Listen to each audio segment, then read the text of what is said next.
So yeah, we are live now on YouTube by the looks of it. So welcome to BYOB number 7, BYOB Live, headlined by the one, the only, the beautiful Jenny Foulds. I am Softspoken in name and spirit. BYOB number 7. That was YouTube in the background. I am the host of tonight's show. I am the host of tonight's show, and we are brought to you by Brent 2020 London Borough of Culture, who've thankfully and with a lot of gratitude given us the opportunity to be able to do these shows and to be able to pay for our headliners and or hosts. Right. So without further ado, I am going to pass it on to our first poet, and I've just realized I haven't told the poets who's going to go on first, second, or third. So this is going to be a bit of a gamble. Actually, I'm joking. It's going to be a bit of a gamble. It's never going to be a bit of a gamble because we know the quality of the open mic tonight is amazing. The quality of the headliner is amazing. So the whole show tonight is going to go smoothly and beautifully. And we're going to start off with the one, the only, Rohan Samuel. Thank you. Can you hear me? Can everyone hear me? Yeah. Yep. All right. Can you see me? All right. Yeah. Can you see me? Okay. Yeah. All right. Cool. So this is a new one. I wrote this yesterday actually, and it's called alliteration. I want everyone here to sit on my tongue. Don't think so sexual. I'm just going to twist my tongue so these lyrics can be devoured by your very taste buds. Let these twisted words bud and bloom until we can all taste the room. I want to tantalizingly tickle textures till they taste like tears trickling thoughtfully through tear ducts transmitted to transcendent travelers to tell truths. Have my poetry portray personas personified poignantly past punctuations permeating people's peripheral pupils pointing perplexly past perspex poetry. Now if you've heard my poetry, then you've unraveled a piece of my mind. It speaks soft, soothing sounds, sometimes subtle, sometimes savage, sometimes sinful. So seduction sentences seem somewhat subdued, southern serious scenarios shrouded seamlessly, schemes stitched so soulfully. I wish I could stitch my life up the same way. Waves weaving woefully with whimsical whispers which will wash whims whilst worries waft wondrously with witching wizardry. What, where, when, who, why is my mind filled with the feeling of a carousel of coarse corpuscular chemistries, channeling capital capability, cocoon creases, crumble creativity, creeping crudely, because creativity can capture combustible confetti colors coherently, like blowing up a unicorn. Under unanimous, unadulterated, unpresidential uniqueness, unequivocal uniforms, unpredictable, unconscious ultralights, underlying universal uprisings under unlocked umbrellas. And with one key, I can unlock an epiphany of dreams, dedicated diligently, discarding dissected darkness, defensive designs develop deep discussion, definitive definitions dictate directions, devouring dawns, desired due dates deliciously. However, lately I've been left at the crossroads, no traffic light. So I don't know how to cross roads righteously, restarts, rewinds, repetitional rings, run rivers red, roll rampant rhymes, roam religiously, round regarded realms, revive rumors, rendered redundant, remorse reshaped and rectified, reuniting refugee, rewritten, ripping restrictions, replacing rationale. So an open mind is what is needed for doors to open.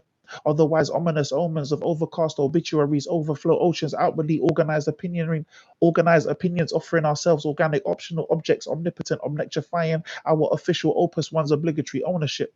So clearly I must own this shit because my poetry is an extension of myself. Maleficent, magnificent manners magnified my mountainous mental maps, mixing marketable memories melodically, mastering motivational measures, meeting magazine machine messages, mainly manipulating modified marijuana mist. However, if I sit in the mist for days, in a daze, will I stray or manifest in the person I should become? Beings battling, beings becoming beneficially better, breakthroughs backed by bad beginnings, biological brightness, boycotting bankrupt behaviors, boundaries, balancing believable beliefs biblically. Until my mind queefs with questions, querying qualified cues, quickly quoting quality quantum quirks, quintessentially quiet, quilted, quadriceps quiver quadraphonically, quantifies quantifiably. What I'm saying is I want my poetry to articulate articulate advanced ability, adjust accurate annotations angled acutely, anointing archived archaic artistry and advancing artistic achievements alongside addictive applications that acknowledging active amygdala attributes, enable excitement at the evolution of my poetical expedition, expanding exquisite eloquence, exacerbating elastic exhaustion, establishing eclectic enchantment, emphatically editing ego, engineering effective equilibrium, encouraging educational elements, exploding experimental elections, enhancing eligible equations earnestly. For this will result in me being the best version of me. And I can leave this world knowing the imprints I left behind were from fingertips of truth, forcibly fracturing frivolous fragility. Fruitful foresight fills facts for fever-fueled fakers, factorizing faceless fabrics, filling fraudulent festivals, familiar faculties facilitating followers following functional frequencies, fearless final fingerprints framing future findings, fertilizing falling federations, feeding factories, faithful fighting freedom, fruitful firefighting fundamentalist farmers for fewer failures, feed further fellowship, forever feeling flexible, fantastic. Finish. That's me. What even? Thank you very much. What is that That's sound? incredible. Right, just to put it in context as well, you are the only person I bring out a soundboard for because it just feels like I'm listening to fire in the booth. Oh my gosh, thank you. I should start calling you Charlie Stoffler now. You know what? Not even a funny story. It's actually pretty traumatic. My kids call me that because they don't know, because they see someone kind of big and is into hip hop. So they would just walk into my classroom going, "So when you get excited, you are like, that man, fire in the booth, Charlie." And Yo, that's wicked. That is wicked. Oh, thank you, I just man. ask everyone to unmute themselves and just give this guy the round of applause that he absolutely deserves. Please. Stop it. Yes, Rohan. Listen. Nah, see, you're making me blush now. You made Lantern Carrier blush. You're making me blush now. Hey, look, Nah, when it but comes to thank you, blushing, man. I'm always blushing because I get hot flushes from just being the size that I am anyway. But your poetry just makes me just goosebumps. Well done again. Well done again. I appreciate it, man. I appreciate it. But yeah, I wanted to bring something new to you. You know what I mean? I literally finished writing that at like 2:00 this morning. So yeah, I wanted to bring that to you guys and thank you, man. Because I felt like I was running out of breath halfway through. I can't lie to you. I can relate. I can definitely relate on that one as well. So well done again, Rohan. Thank you very much for starting off and just setting the standard from the moment we began. Appreciate it, man. Wow. Appreciate it. All right, moving on from one fire poet to another fire poet.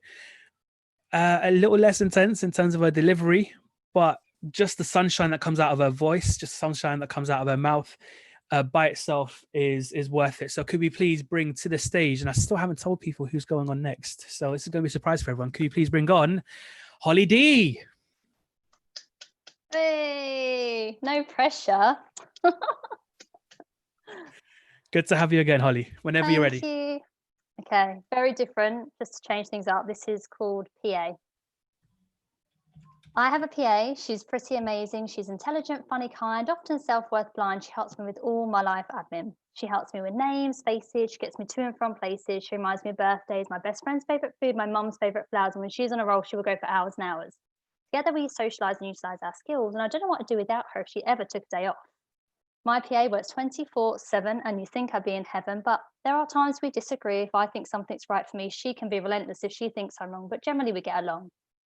Actually, between you and me, I think it's wrong when she wakes me up in the middle of the night, sometimes calmly, others with a fright, remind me of my pending agenda, meetings to attend, presentations to prepare, but at 2 a.m. in the morning, I really just don't care. She never takes a day off.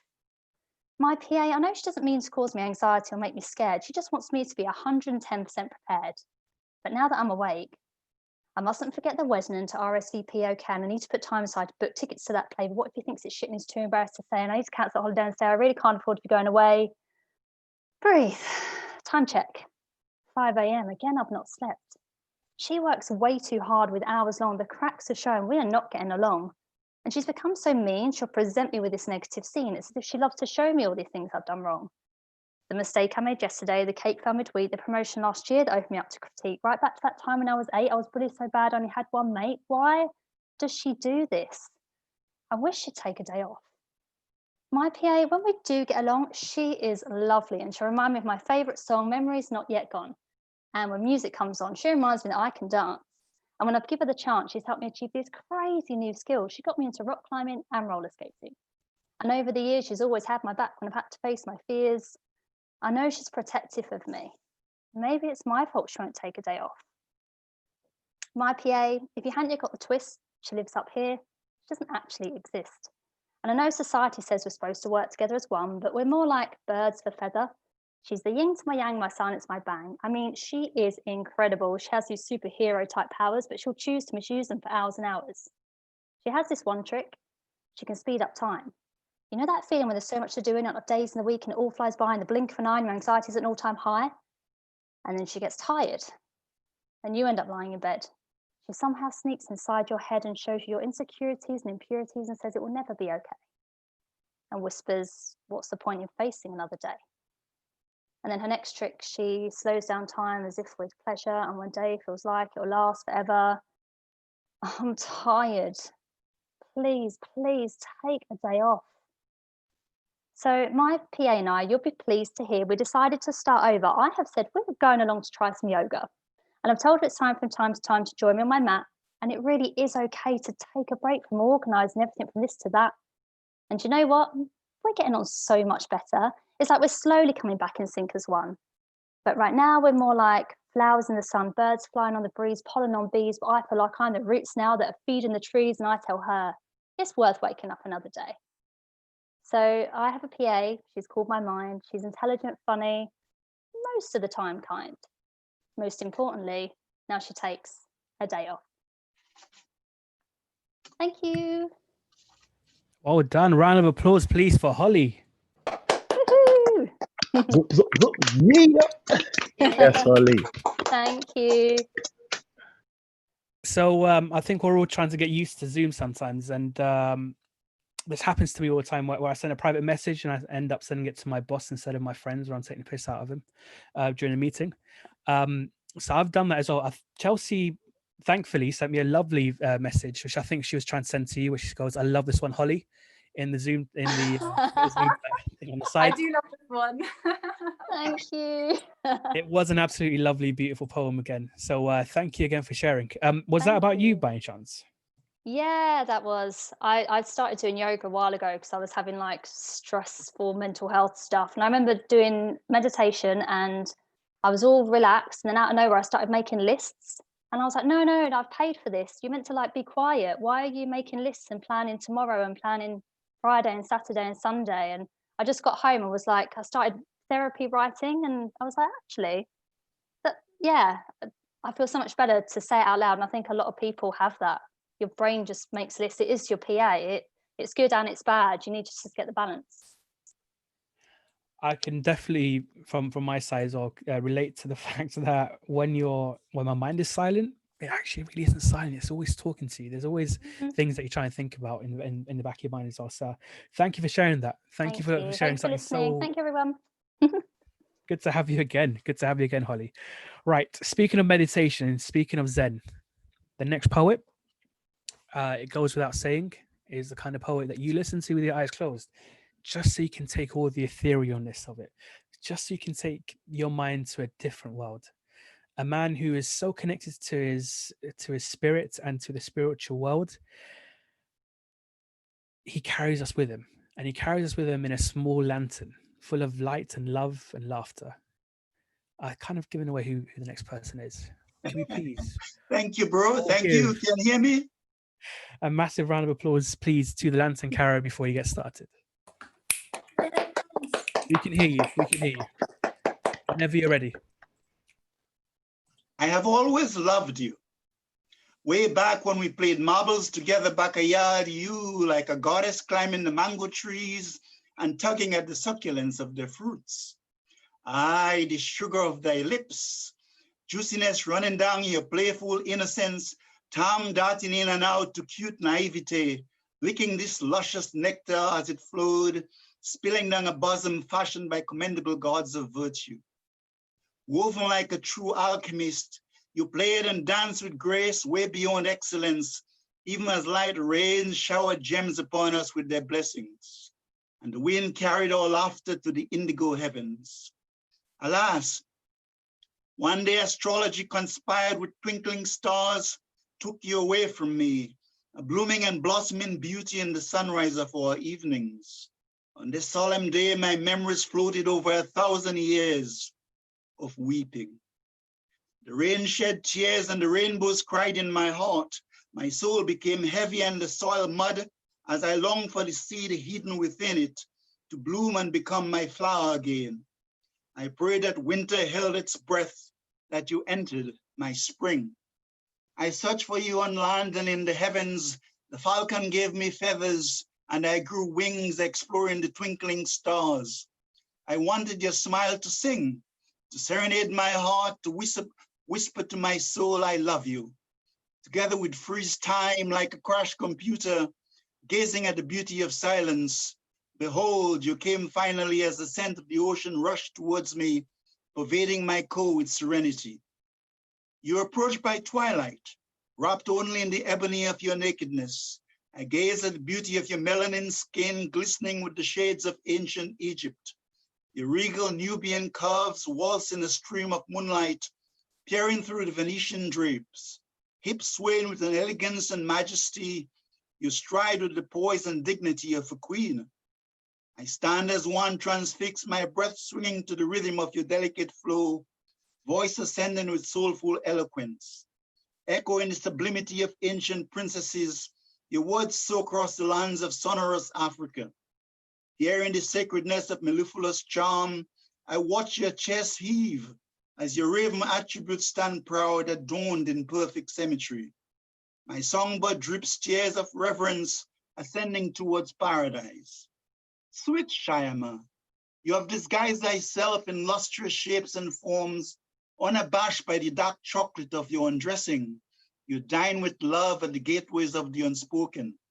I now close my eyes, see your alchemy in a rose so immaculate, stunning my being with its enchantment. I do not ask where you've been. All I know is that you have returned home.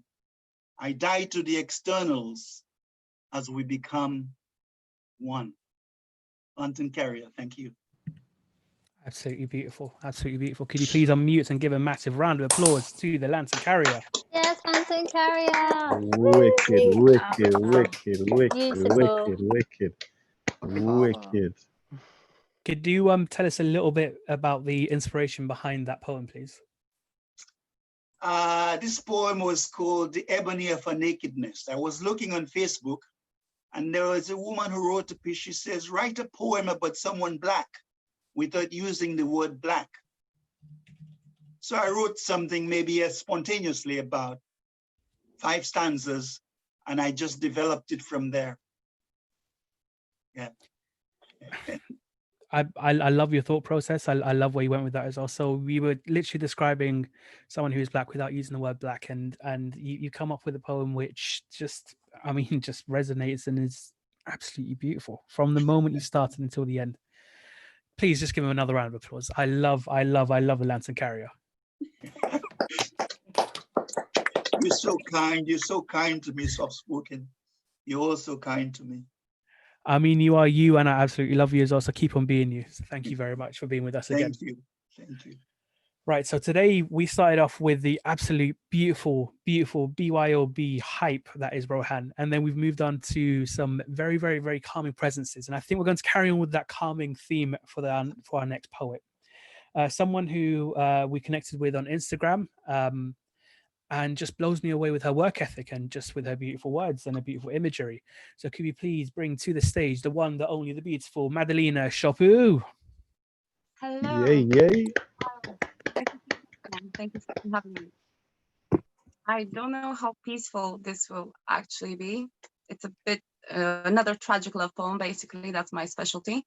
Yes, you did tell us that this is going to be a theme as well. I'll be warning, you see. We're here for it. So this poem is called Knitting. I have spun myself into versions of your favorite sweater. I have tried to wrap myself into your arms as if you are a blanket. To succeed in giving you love, I have forgotten receiving. I have sat in corners I've never fit in, just to say we are near, when we could not have been further apart. The way your lips taste of salt makes me crave you like the sea. You look at us as silver and always tarnish us. Let us rust, let our shine slip away for promises of golden nuggets which you still throw away.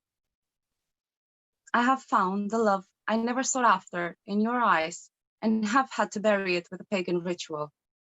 I have asked for forgiveness from the gods when all I needed was to show myself mercy. Lay down my body and expectations on the cold floor till they spilled like ceramic beads, never to be found, only to be felt under my skin. As you push me back, spread me thin as butter, but you are on a diet. I melt for you in shades of blue, but the ink of my fingers still seems black. Hide my hand when I should have hid my heart. Swallowed my words when I should have spat them out. The nectar I once wrote on your lips has turned sour. My pen is stuck as the blood of our love is clogged, congealed. We are dying, never a natural death. Your fingers press onto my neck, cutting off feelings. I smile as I lose consciousness. I smile as I lose you. And that's it.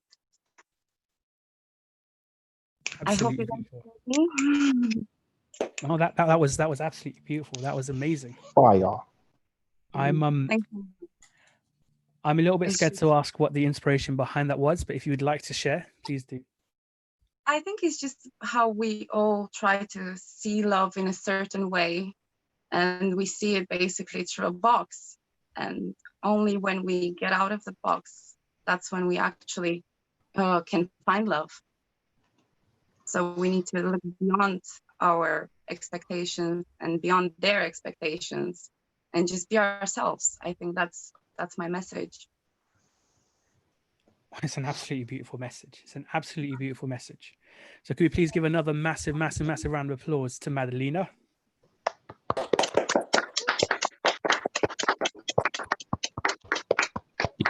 I'm happy to see all of you. It's going to be brilliant. This is what I love about going online. We've managed to have more female poets than we have male poets, I think, over the span of all our online shows. And I think it's because just being able to do some of the shows online just makes it a bit more comfortable for some people. So again, Madalena, thank you very much for sharing, and we'd love to hear more from you again. My pleasure. Can't wait. See you. Thank you very much. Thank you. All right. Now, this person is someone who always hits a nerve, always hits a chord, always resonates in a way which makes me just stand up and pay attention. And when I say what I mean by that is this person is a poet who talks about politics. Now, remember, being a BYOB host, I cannot necessarily tell you what my political opinion is. However, I'm so glad to have people like him to be able to share the anger that I might have over certain issues, which I cannot, as a host, talk about due to the agreement that we have struck with Brent. So could we please bring up to the stage the one, the only, the succinct, the powerful Revolt poet? Hello, hello, hello. Right, I don't know if you can see the words behind me, but it reads, "Your country needs you," and it does, because there's going to be an attack on our rights, and this is a poem about that. This is HMP Londinium. This is the start of creating a fucking police state. And if you just told me I couldn't associate, great, necessary and preventive. But you saying I can't leave my house more than once a day is you locking the door and throwing the key away to an open air prison. HMP Londinium. And I won't stand for it. Fuck you and your institutionalized repression too. 5 years you've told me you'd like to curtail my human rights. And here you are by dead of night doing exactly that by force. And the sheep are saying it's all right. 4 legs good, 2 legs better, of course. Well, I, of all, will pause for my free thought and stand up against this bullshit. And if it costs me all I have, so be it. And fuck any idiot who celebrated it. History teaches every authoritarian dictatorship justified it. But this is not what we need, and this is not what we asked for. All we demanded was action, and your reaction was decide that herd immunity could thin the poor. You say it's to save the NHS.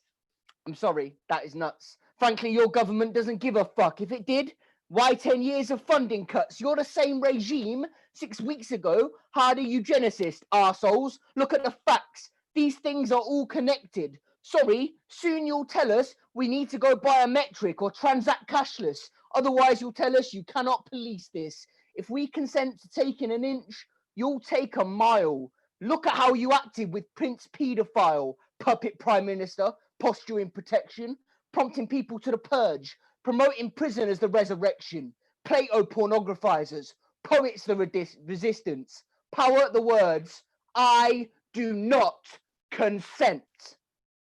Thank you very much. Thank you for having me. Unreal. Flipping Unreal. Wow.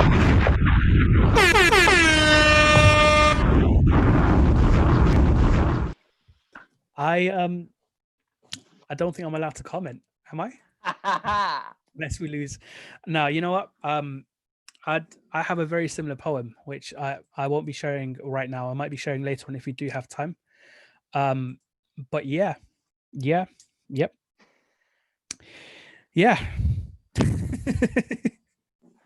Thank you for sharing Revolt Poet. I absolutely forgot the conversation we had earlier on when you said that you swear your poem might be a little bit sweary. But you said what needed to be said, and you said your truth as well. So thank you for sharing, and thank you for being you. Another round of applause, please, for the Revolt Poet. Amazing. Absolutely amazing. Wow. Oh, Fire. So time now is approximately 8:31, and we are pretty much halfway through our open mic list, but we're going to have a couple more before we have a quick break, and then we will come back later on to hear from the one, the only, the beautiful, the amazing Jenny Foulds, who will be closing out with her headline set, who, and by the way, set the standard. You'll see why later on. So without further ado, we're going to move on to someone who I've heard several times at BYOB, I think a couple of times, and I've heard her at other places such as Penting Poetry and also Off the Chest when they went west. This poet doesn't know that she's about to go on. But this poet really does paint pictures with her stories, and she does write beautiful, beautiful, beautiful stories in her poetry. Could we please give it up for the one, the only, Zara Writes Poems. yay. Thanks so much. Thanks so much, Abdullah. Very much. That was too kind. I was unsure. I was like, is this me? It doesn't sound like me. All right, cool. I'm gonna do a short one, and then if I have time, we'll do another short one. I've been struggling a lot with my mood and stuff. So yeah, let's just go into it.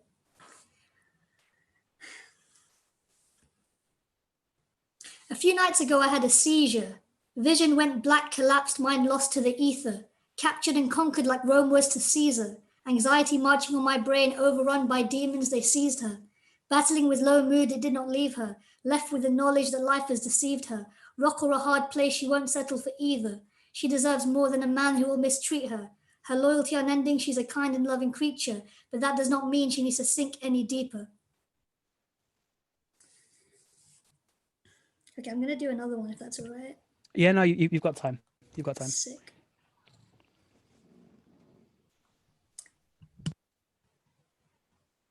Cool. This is a new one. Time shivers and shakes along with the wind, rustling the leaves, stalks of grass dancing, a violence in the breeze. The days rolling and recurring like a dream stuck on replay. Every morning, waking to the same grey, distant terror, the unknown at your fingertips, uncertainty hovering out in the lilac haze after dark, uncertainty hanging on to the scaffolding of a building's skeletal frame, breathing in confidence, exhaling fear, breathing in new paths, new journeys, tentatively stepping into nocturnal rhythms, clocked routines and patterns, day jobs and cycles, wheels turning your life to place of stability. Unraveling in your story is some long forgotten comfort, some semblance of happiness, meaning, some life away from pain. It means leaving pain at the door. It means closing this chapter shut and turning the key. It means allowing yourself to live without pain, to work through it and survive unscathed, or see to work through it and survive unscathed, or see where that process takes you to distant caves where the mind and soul sit with trauma, sit long enough with it to process what has happened, sit with the pain, my therapist says, sit with that pain. I don't want to, it's too painful. Think about why you seek to escape it. Think about what that means for you. Are you bending reality to uphold a fantasy? Are you too afraid to let go of that which is stifling your growth? Are you forcing yourself to carve out a path which is unfeasible? Sit with that pain. Thanks very much. Hey, give it up for Zara. Give it up for Zara. Yes. Some bees. If you could unmute for a second, please, Zara, because we need to have a conversation about it. So your game has stepped up. I've been experimenting a bit with style, you know. Well, I mean, I absolutely love it. Absolutely love it as well. So, I mean, I think the second one definitely, well, actually, both of them were a little bit self-explanatory in terms of the inspiration behind them. But if you could give us a quick 30-second explanation of where your mind was when you were writing these poems. Basically, the one about the seizure was from a month ago when I had a seizure. So yeah, that was it. No, like basically, like I've been struggling a lot with anxiety and you know, depression, and it's been a very difficult period of time for me. You know, trying to leave a relationship behind and move forward with my life. So you know, amidst all of that kind of uncertainty and like everything changing, and you know, I was staying with my friend, you know, one of my best friends. I was staying in their house, like on their floor for like 2 months. And in that time, I was really stressed and I had that seizure. And after it, I just thought, you know, I want to write about this experience. I want to try something different. And I wanted the pace of it to actually mimic the pace of my thoughts before I had the seizure, and how it was kind of racing thoughts and the anxiety and like how that feels physically. And I just thought, what rhymes with seizure? And I just thought Caesar rhymes with that. So that was it. And then the other one I just wrote a few days ago, again, it's about the same kind of themes of like moving on from pain and trying to carve out, you know, a space for yourself, and hold space for yourself, you know? So yeah. Well, that was absolutely beautiful, absolutely beautiful. And again, like I said, you have been leveling up, and like I said, when you've experimented there, it's been a successful experiment. I'd love to hear more from you again in the future. So could you please give it up for Zara one last time? Thanks so much, man. Yay. I told you she writes stories, not just poems. She writes stories which just bring you with her. So it's great to hear from her again. And speaking of someone who takes you to a different place, who takes you to a place that you never expected you would be someone who has been performing online a lot recently. I don't know if they've been performing physically, but I am looking forward to having them at BYOB whenever we are able to do our shows again in the future live at Box Park Wembley. And he goes by the name of Page of a Sage. Can we please give it up for Nathan? Yes. Let's go, Nathan. Man like Nathan. Come on. Thank you very much. Thank you very much for having me again. This piece is I watched V for Vendetta for the first time in about 10 years a few weeks back. And if you haven't ever seen that film, I definitely recommend going to watch it. Or if you haven't watched it for 10 years, go watch it again, because it's more prevalent, the message in it now, than it ever was before. So this piece is actually called V is for Vendetta. V is for vendetta. They say revenge is best served cold, but that is a lie we are told, to allow vengeance to become dull and old, to allow righteous voices to fail and forget, to allow guilty parties to fill our head with insincere apologies and regret. We are nations built on genocide, allowing history to be only taught from the winner's side. History is written by winners, then taught to us by pious sinners. If history is not something you know, then take a look, read a book, find the pages that enrage you, because I guarantee our atrocities will make you sick with ease. These were empires built on bodies. Oddly, we replaced the monarchy with an improperly institutionalized economy. Funny. It's the irony that we put the Queen's head on those notes, and it's the belief in those notes which denotes whether the system sinks or floats. So instead of looking to a throne, we look to the money we are thrown. The paycheck keeps us in check with the same royal eyes, and they think we aren't wise enough to realize. But wait, that's not even the real lies. Sun Tzu said the supreme art of war is to subdue the enemy without fighting, and that's frightening because their tactics are unconventional, but at the same time completely intentional. They know to divide is to conquer, to sponsor the media, to paint the monster, create infighting from which they can prosper. Every time they speak, it's a diversion technique. Unity is the only way forward I can see. Plan it, and I mean really plan it. Link hands and minds across the planet. Tell them our freedom is ours and they can't have it. We created these institutions for safety. Well, they don't save you and me. If the human construct doesn't serve the people, then it's time to deconstruct the evil. Thank you.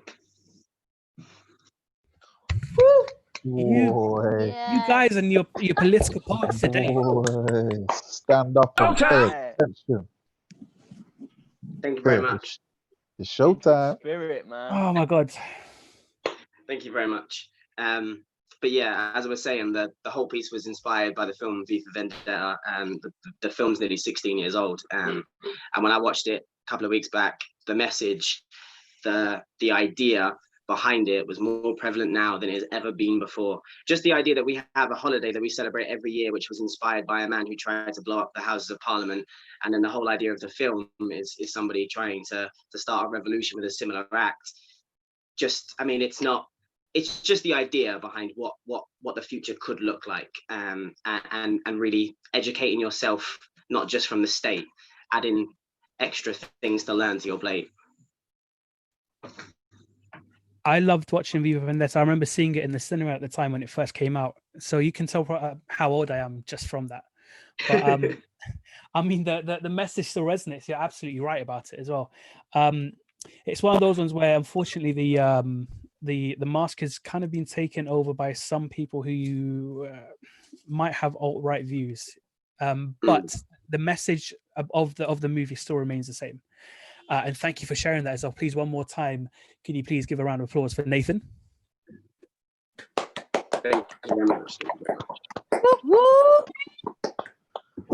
All right, the time according to my mobile phone is 8:42 p.m., which means it's probably time for us to have a quick break. So we'll be back here at 8:55. And whilst we are gone, I'm going to put you in the capable hands of a man called Aaron Daniel, who has come up with an EP called Black Holes. Nope, it's called Black Holes EP. Why do I think that's called something else? Anyways, yeah, the Black Holes EP, which was a spoken word EP, which came out in 2019.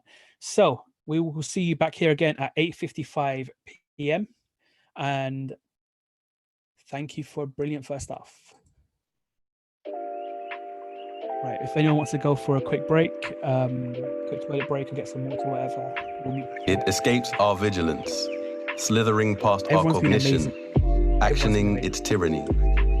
It bites without warning, too late to exercise extra caution. Left pining after its abscond and longing is the injury. It smiles smugly, inducing dream states, shameless of all the chaos it leaves in its wake. We are the death of stars at supernovas, collapsing under the gravity of our own emotions, arriving at event horizon, the point of no return, where not even the light escapes.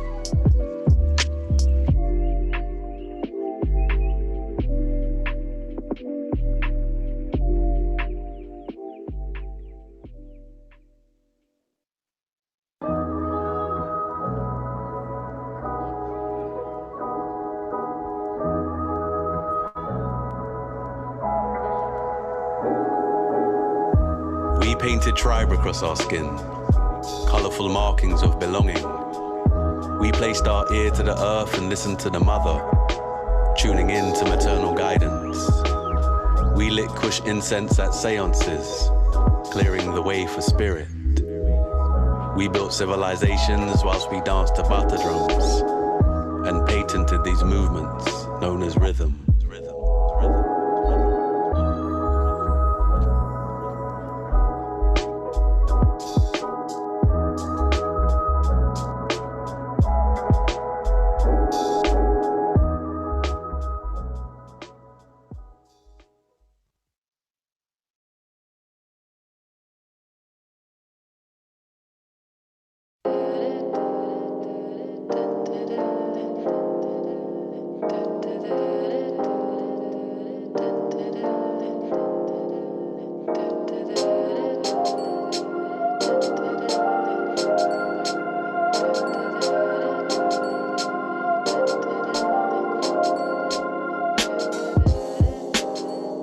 The dark matters.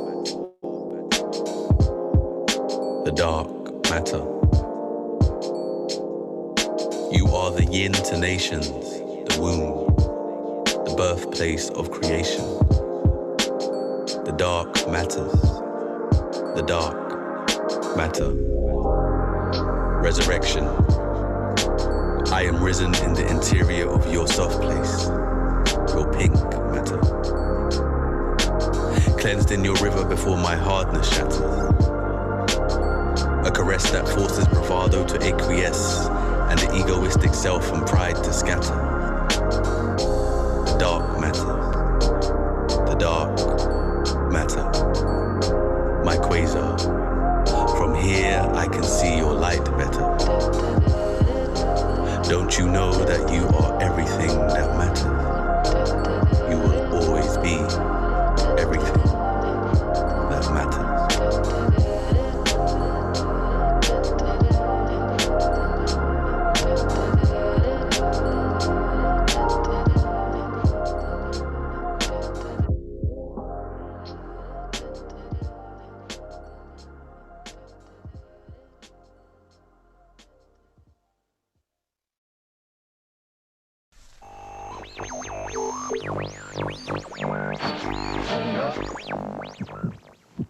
In the future, they will attempt to quarantine love and call it a disease and convince you and me that hate is just your cure for the cause of such epidemics. The roads then will scream melancholy, its thoughts, cemented in the matter's grey. It would have been witness to murder, police brutality, and human trafficking in Queens. History, it serves as our precursor, and those of us that don't know theirs, we are sure to repeat the curse of past behaviors in the future, and they will breed minds incubated in ignorance. People will fall to their knees to take stands. Cotton pickers and Kaepernicks will be hung in public before endorsements by the Nike ticks. Mike Browns will still be shot dead in the street screaming, "Don't shoot," whilst we raise our hands. Eric Garner still can't breathe. Trayvon Martins will still be shot down by a Zimmerman. We do not forget about our Tamir Rices, our Stephen Lawrences, our Mark Duggans. We'll be damned if we forget about our Sandra Blands. Then there will be fires at Grenfell, where our hearts fell, where inquests into the unlawful deaths will lead to dead ends until a justice system is systematically picked apart and becomes a system that is just by us. Until then, they will continue to serve us death sentences, copiously fed to us in a steady diet of lies and unwavering bias. In the future, free thought will become a cemetery, where we will exist inside of the coffins that their programming has channeled us in. And the world turns and turns and stomachs churn sick. The mouths of the people will regurgitate hate agendas and spew malignant narratives with a menacing rhetoric. In the future, all poets will sound like this, and would have misplaced their own expression. Like politicians, we would have convinced you that we said something significant, simply because our speech or spoken word piece lasted longer than the fame of 15 minutes. They will tell us the voice of the people is shown in referendums, all the while turning up the heat to disguise a cold war on the immigrants. Unpredictable Mayweather, trumped only by presidential punchlines that grab pussy inciting rape. On Twitter with his trigger fingers instigating war with North Korea. The UN still ignoring genocide and slavery across the world. A moment of silence for Sudan. A moment of silence for Libya. They will make a myth of the gravity of climate change. Though earthquakes and hurricanes will exist in abundance, so many that we will forget their names. We will live in a time unable to recognize nature from the engineered. Fortunately for us, we do not have to worry about such days arriving in our immediate future, because they are already here.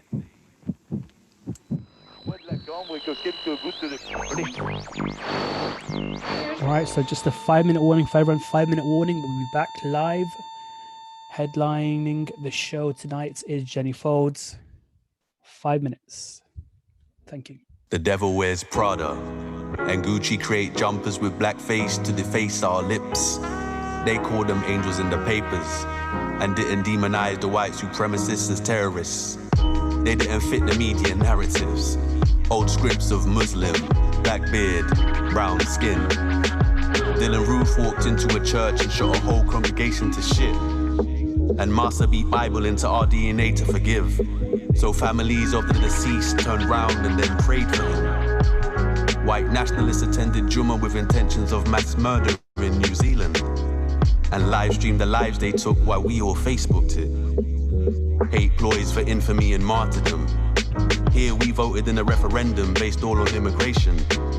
Manipulation by government of those with no economic education, whose ignorance isn't bliss.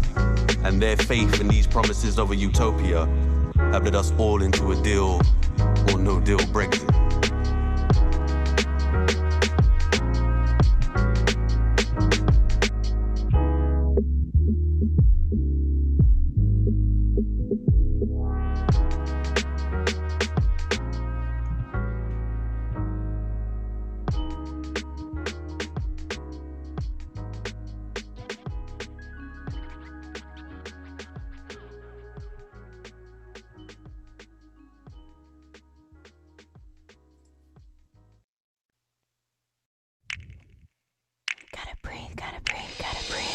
One, two, 1, 2, said I wanna be free for at least 5 minutes. I ain't counting on these people in free fall, living backwards, that's evil. Second did that movie, that's sequel. I'm learning on my journey, I'm still searching for my paradise. Trying to take a Pikachu and that shit left me paralyzed. My boys, I had the weed and booze. I think I'll just grab a Sprite, that's not what I need to do, and I just need to manage my damage mind, vanish. So I'm thinking of it, never stopping. I'm just here, it's not near, but it's something. I'm not rushing, I'm just saying I'm impatient. I've been waiting at the station for a train that's never coming. That's like Southern and I'm stubborn. I'm not loving where I'm going, just a loser being an Uber, but I'm smoother than I'm showing. Growing up, glowing up, never knew I know nothing like the Beatles. Let it be in me and Penny, all of Utah.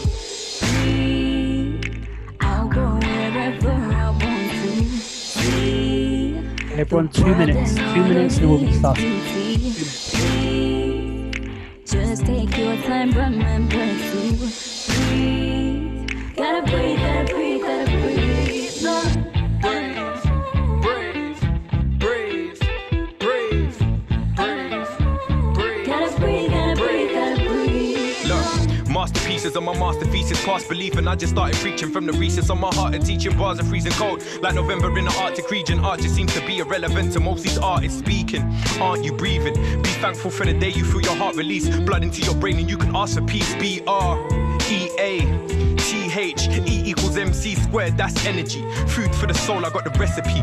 Beats and bars plus a melody, heavenly. Secondary school, I was in chemistry, trying to get the physics on point like it's weaponry. Breathing my demons and weakened pieces, my reason for being flow so immaculate. Even my speech is as deep as the sea is. And if freedom believes in the reason, then we will not cease to release this. My thesis, a genius retrieving the people. I'll go wherever I want to. See the world 1 minute. Just take your time, remember to breathe. Gotta breathe, gotta breathe, gotta breathe. Gotta breathe, gotta breathe, gotta breathe. Gotta breathe, gotta breathe, gotta breathe. Gotta breathe, gotta breathe, gotta breathe.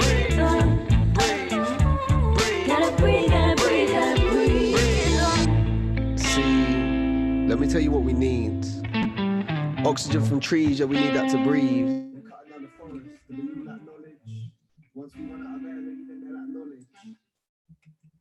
Okay.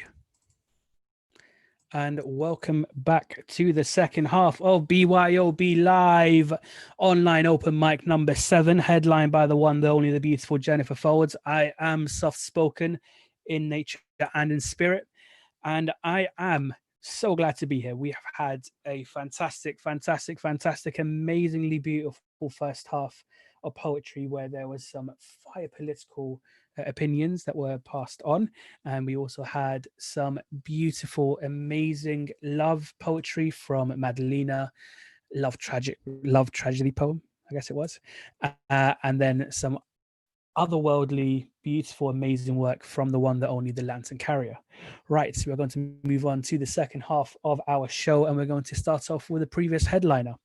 I don't know if you know who was playing in the break earlier on. It was AMD Speaks, Aaron Daniels, and he was a headliner the same day as this beautiful queen, who has just graced the entire world with her beautiful poetry, not only through her books, but also through the numerous Instagram lives that she does over here in the UK and in America, and probably in other parts of the world that we don't know about yet. But she'll probably tell us in her poem, because I think I know what poem she's about to do. Can we please introduce, with a massive round of applause, Karine Latoya Lawrence? Right. Yo, that's a little bit strange. You actually went through the whole name like Karine Latoya Lawrence. Usually it's Karine Latoya. So that was a bit strange. Yeah, that's what I thought as well. But then you've actually written down Karine Lawrence in your Zoom. So I was like, that was a mistake. That was a whole mistake because food was on my mind. I was hungry. So all right. No, I haven't been. I don't think I've been anywhere else in the world yet. Like, not purposely anyway. But, you know, one day we'll get there. So I'm going to do a 2-part piece. There will be a 3rd part at some point in life. But for now, we've got 2 parts. I am a sucker for it all. I know I will fall before I fly. I fall hard. I fall into abysses which are not yet in existence. I fall into...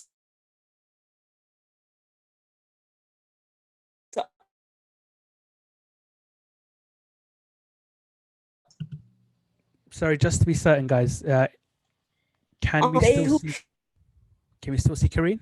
Can't hear her. We've lost her. Can't hear her, yeah. I can see her. No, she's frozen. I can't hear her. She is frozen, unfortunately. So I think we'll have to come back to her later on. Okay, so what we'll do here is we'll just cancel the spotlight on her and then bring back everyone, and we'll reintroduce her later on. But could we please have the next poet?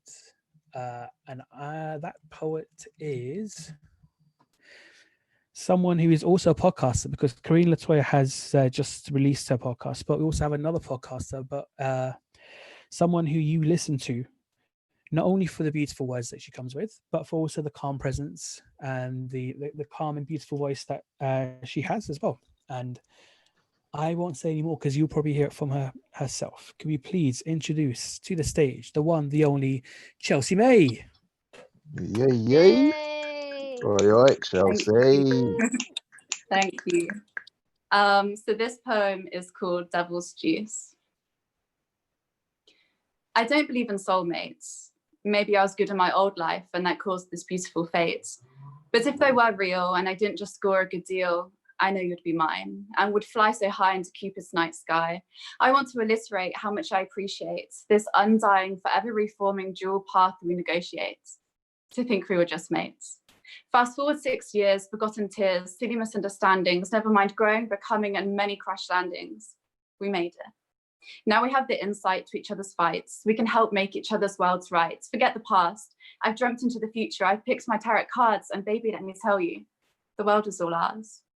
My favorite nights are the ones where your lips drip of the devil's juice. A strong, desirable presence, one of a god like Zeus. Lightning skies tell me something's about to arise. Two souls shooting side by side, a cosmic wonder has us perfectly aligned. A stubborn Virgo and an independent Aquarius, two alike for the paths to never cross. When they clash, they create a tidal, but when they join forces, they're an idol. The girl of the words and the boy of the beats, a formula unbreakable like concrete. When I look into our future, what do I see? It's hard to predict in a world of no guarantee. The ice is melting, the governments aren't helping. Will our grandchildren exist or will human life vanish? Either way, I know we'll be together in this world or maybe another. My planet's in orbit of you. To live and then die is so blissfully true. If time is a river that carries me along, in your boat of serenity is where I belong. As droplets of hope fall from my eyes, a long-awaited shower bursts from the skies. And as I give in to my aching goodbyes, somebody finally cradles my cries. To live and then die is so blissfully true, but only my love if I'm alive with you. Hey, give it up for Chelsea May. Wow, wow, wow. Yes. Beautiful. Oh, I love this. Wow. Amazing. The devil's Amazing. The devil's juice indeed. Revolt Poet also put in the side here, droplets of hope. Fall from my eyes. Yeah. So this one, so I run a podcast and my boyfriend is a producer, so he makes the music for it. And then we were just like, wait, why don't we just put our creatives together? So now I perform my poems on top of his beats, which inspired me to write this poem because he's so lovely. He's sitting over there, so I keep looking at him. Well, he's one incredibly lucky man to have someone. I wish I could have poetry written about me like that. I'm like, is it cute or cringe? It's hard to tell. Definitely not cringe. Definitely not cringe. It's That cute. Please give it up one last time for Chelsea May. Thank you. I've got to say, the 20 people on YouTube who've managed to catch that poem are incredibly lucky. This is the highest viewership we've had in a very, very long time. And it's all down to the fire poetry we've had so far, I'm certain as well. And also because we have Jenny Foulds. Jenny Foulds is absolutely amazing. So, yeah, I keep on saying nice things about Jenny. And I think she's probably thinking, yeah, you know, you're being a bit sarcastic here, mate. Maybe tone it down. No, definitely not. I'm just like, no pressure, mate. That's fine. Well, it's all recorded as well. So definitely no pressure. Right. So we just had the absolutely beautiful poetry from Chelsea May, poet and podcaster. I'm going to go back to another podcaster, someone who is was a previous headliner and whose poem was so good the internet was like, we're not going to let you win first time, but we are going to make her win this time, definitely for certain. Karine Latoya, are you ready? All right, I'm going to pray and hope that Sue and I don't go against me this time round. Everyone's got a fingers crossed for you. let's pray and hope it holds out real good. So it's a two-part poem. The actual piece is called Poets Are Traps. I didn't even say that before. Maybe I shouldn't have forgotten my manners. So yeah, let's do this. I am a sucker for it all. I know I will fall before I fly. I fall hard. I fall into abysses which are not yet in existence.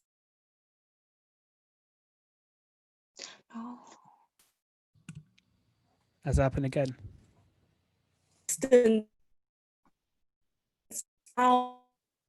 No. The internet can't take her fire. Yeah. Capture She's burned the internet. This is censorship. I'm not happy. She's broken the internet. I think she's still on because I have it on like my phone as well. So she's still going on my phone, but she's not on here. Okay. All right. So am I like completely out? No, I think you're okay You're now. back, Let's give you're it back, one you're last back. chance. Let's give it one Am last I chance. back? Yeah. I don't know. Do you know what? Forget the first part. Forget part one. Let's go Forget for part part two. one. Let's just do part two. Because I'm not going to fight with this thing today. So the second part is called court. If this doesn't work, it just means that it's not meant to happen. Or I'll just go on my phone for Zoom, whatever.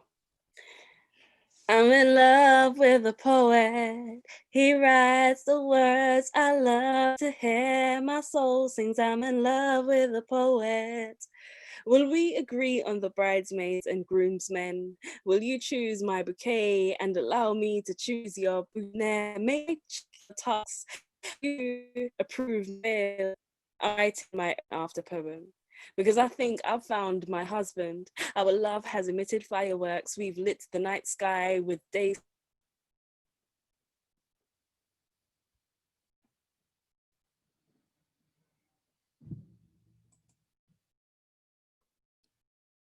I think we're just gonna have to admit defeat. No. I think we're gonna have to The admit star defeat. on it. She's just too hot. She's just too hot. She's just The too hot. She's internet just can't too hot handle for her. life. Plug all her socials. You know what? Poetic underscore Toya, POETIC underscore TOYA is Kareen's socials. We're gonna have to have her back on at some point, hopefully tonight as well. If not, then we're gonna have to have one for the next show. But unfortunately, we are gonna have to move on. Sorry, Kareen. If you want to try and log in on your phone and we'll try out from there later on, if that's okay. Is that right? I can't tell if you can hear me or not. So unfortunately, we are gonna have to move on. I can try that. I hear you. All right, so I'm going to talk to you on WhatsApp quickly. But for the time being, unfortunately, we're going to have to move on.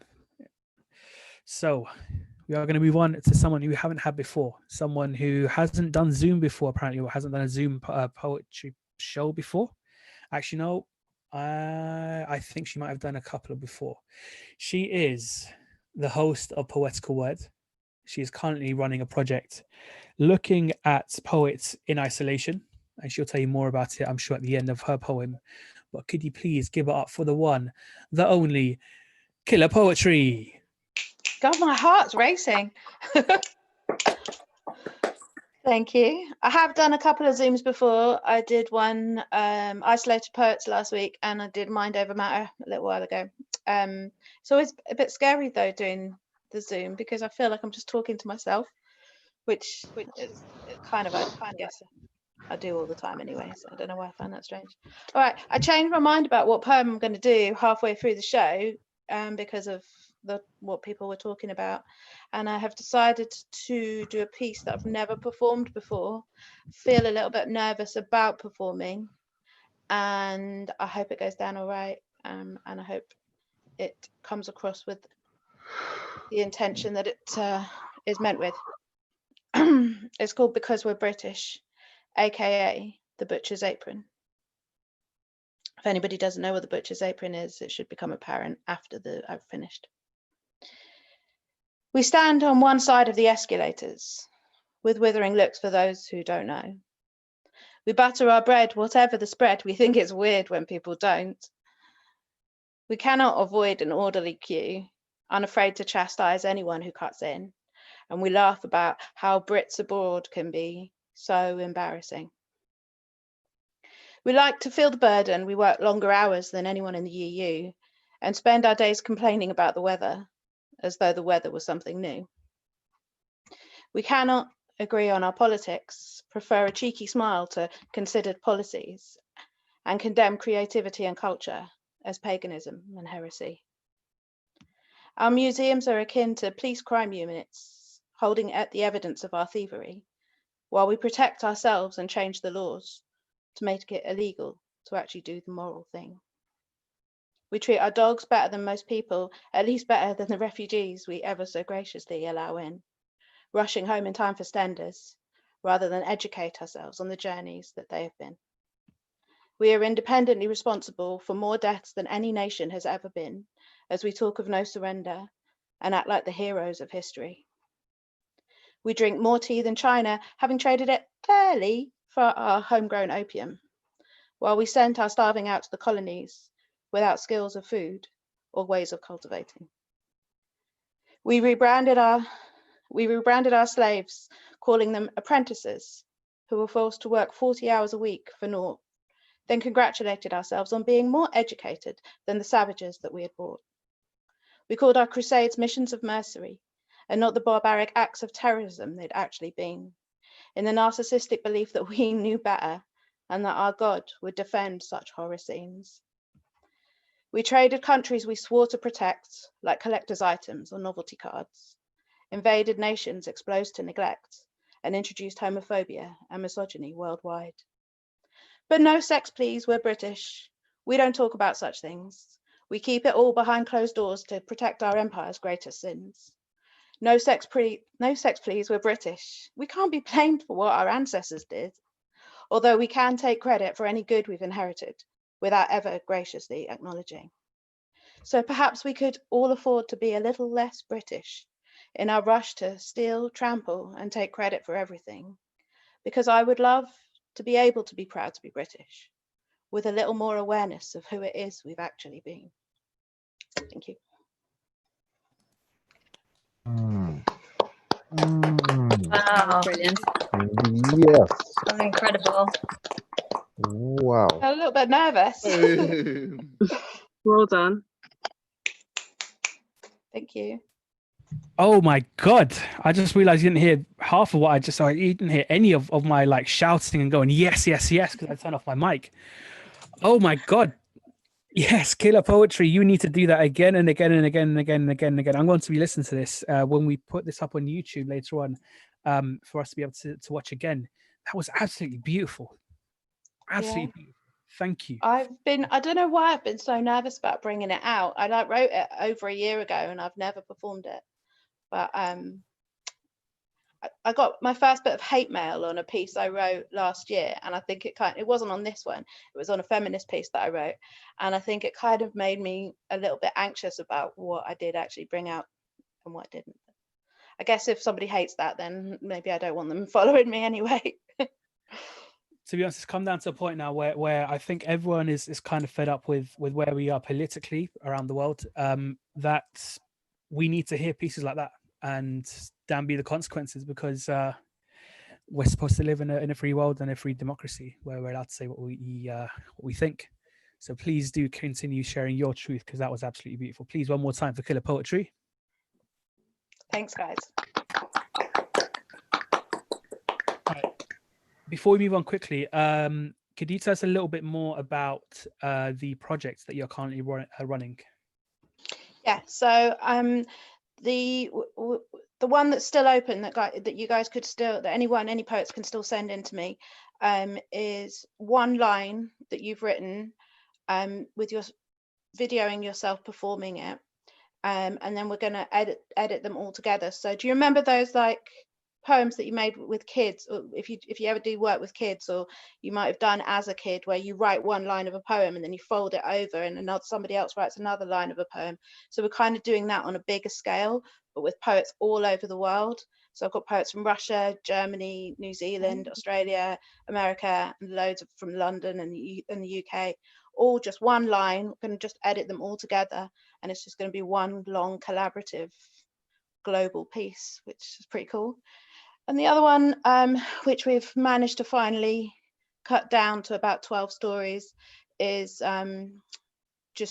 it's a book of short stories about how contemporary poets have found their voice.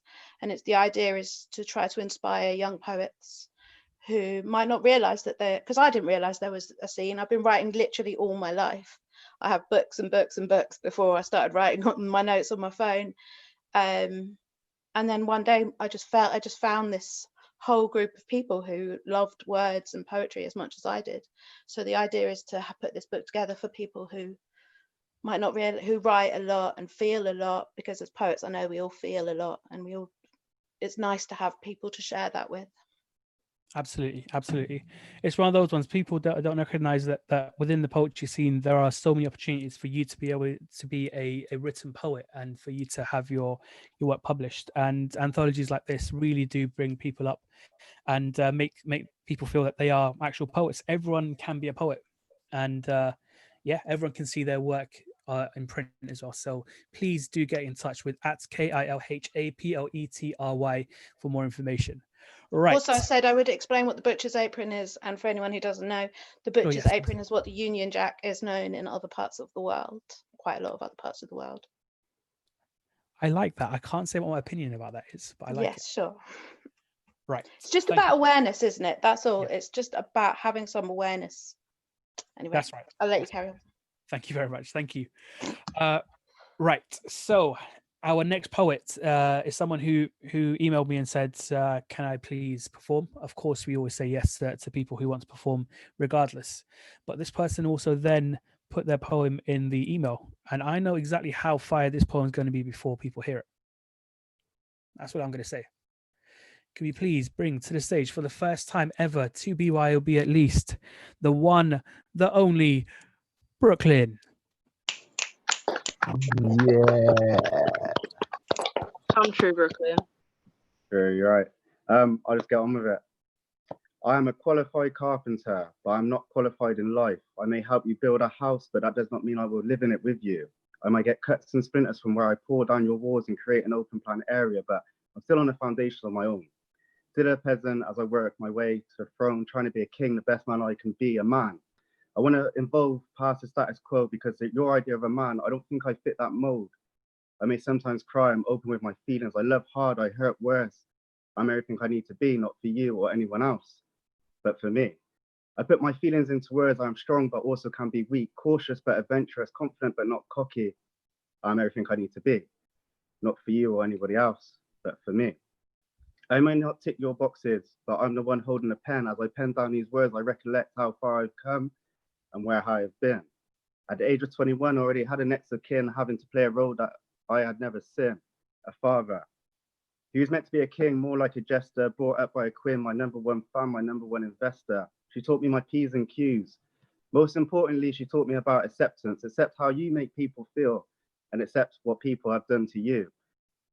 Don't let what someone done to you in a moment affect your future. Just accept it and move on, because you never get a right outcome when you put together two wrongs. My mum worked 3 jobs just to put a roof over our heads. So when me and my brother brought someone into our house, she'd say, I'm not keen on them with no shits given. She was right 9 times out of 10. And we thought she was just in a bad mood, but she was just looking over our shoulders. Plasters replaced kisses of Gray's knees, trips to Britannia to get school shoes and told to not to play football in knees. Comments like, what are those? 2 free kicks and a penalty and I'll be showing toes. 10 years later, she's got a grandchild on her lap, singing head, shoulders, knees and toes. So when I say I am everything I need to be, not for you or anybody else, but for me, but of course, I need my mum to be proud of me. And that's it.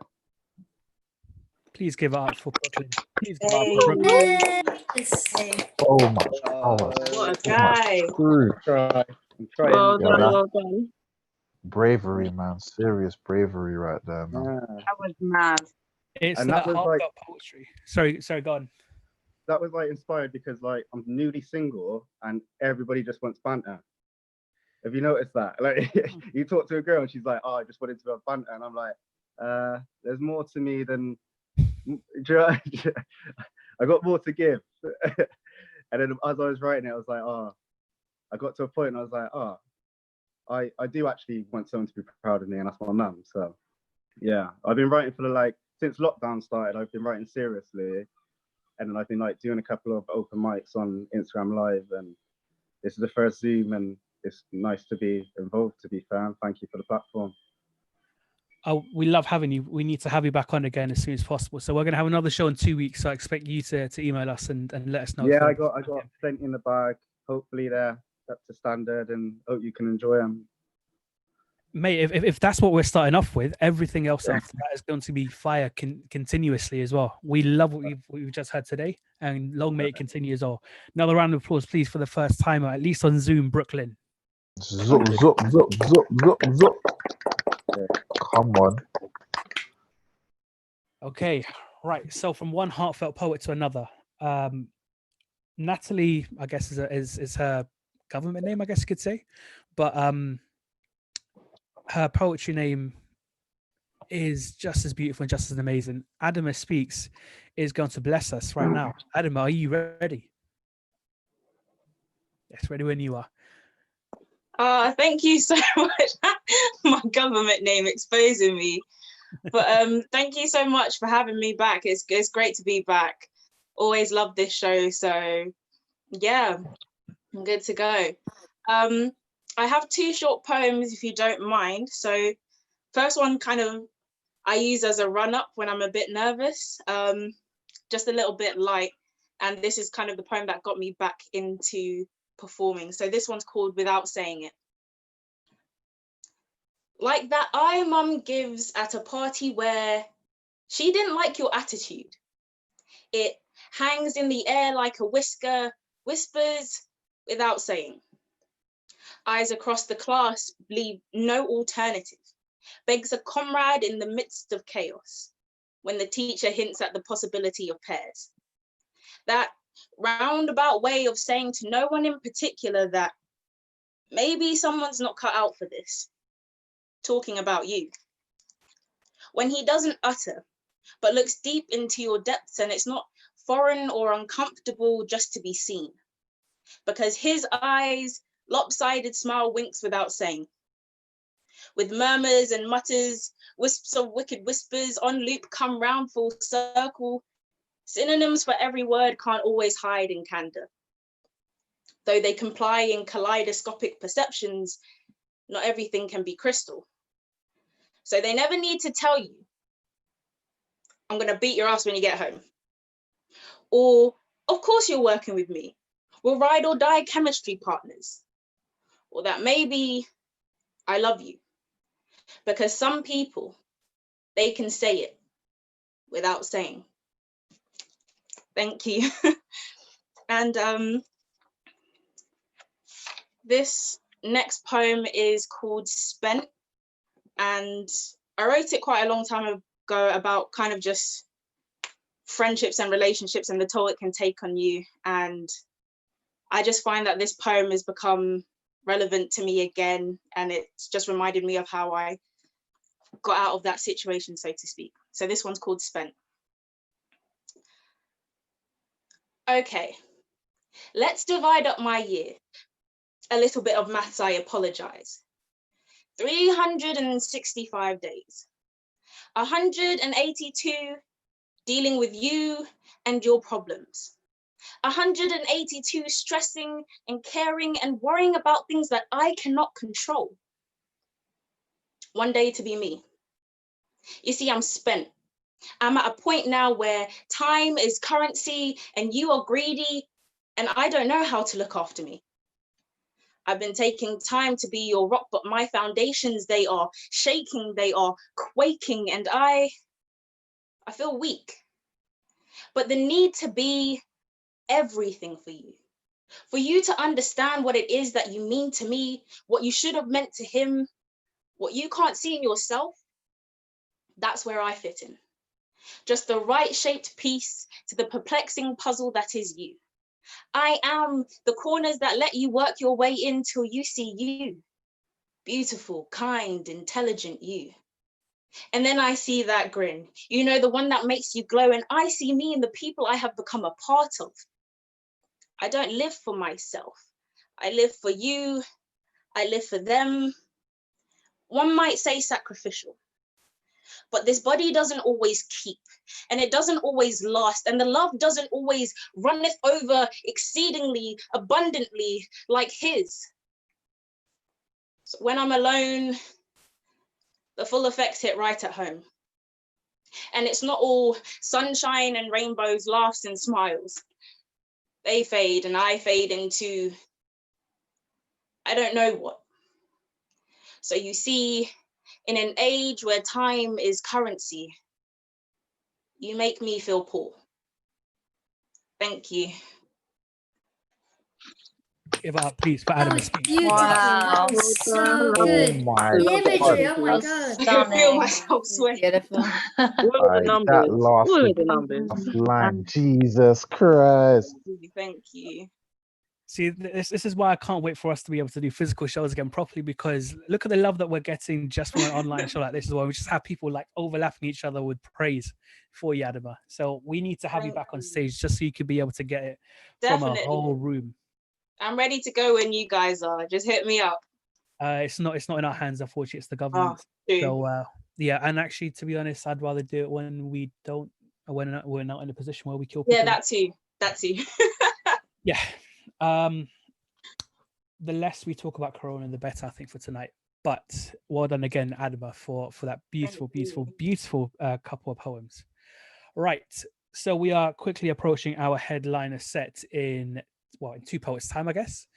Jenny Foulds, we are going to be ready for you, but I don't think people are ready for the jelly that you're going to give us tonight.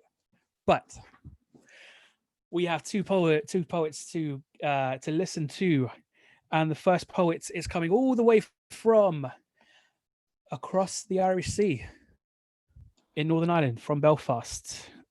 Someone who runs their own poetry show there, and someone who is a first timer on BYOB, and I cannot wait to listen to what she has got to offer.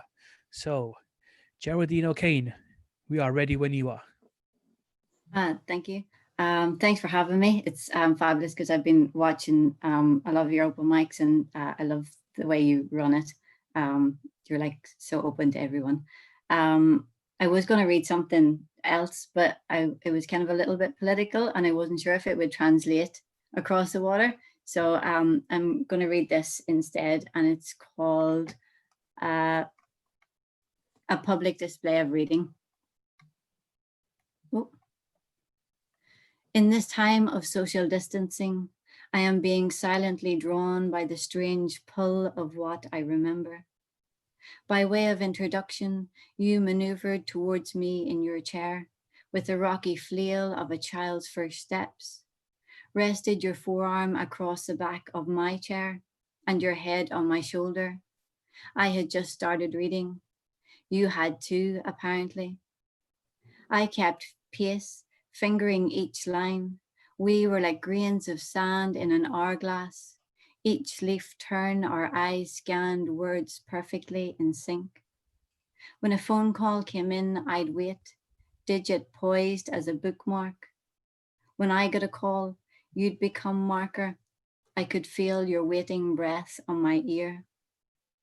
When the death scene came, our heads bent into the book.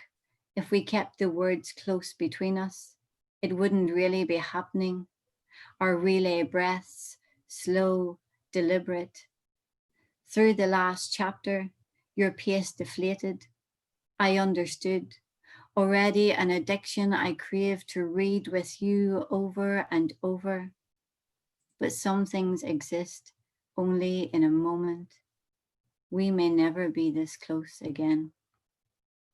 Thank you. Absolutely. Wow. Amazing. Absolutely amazing.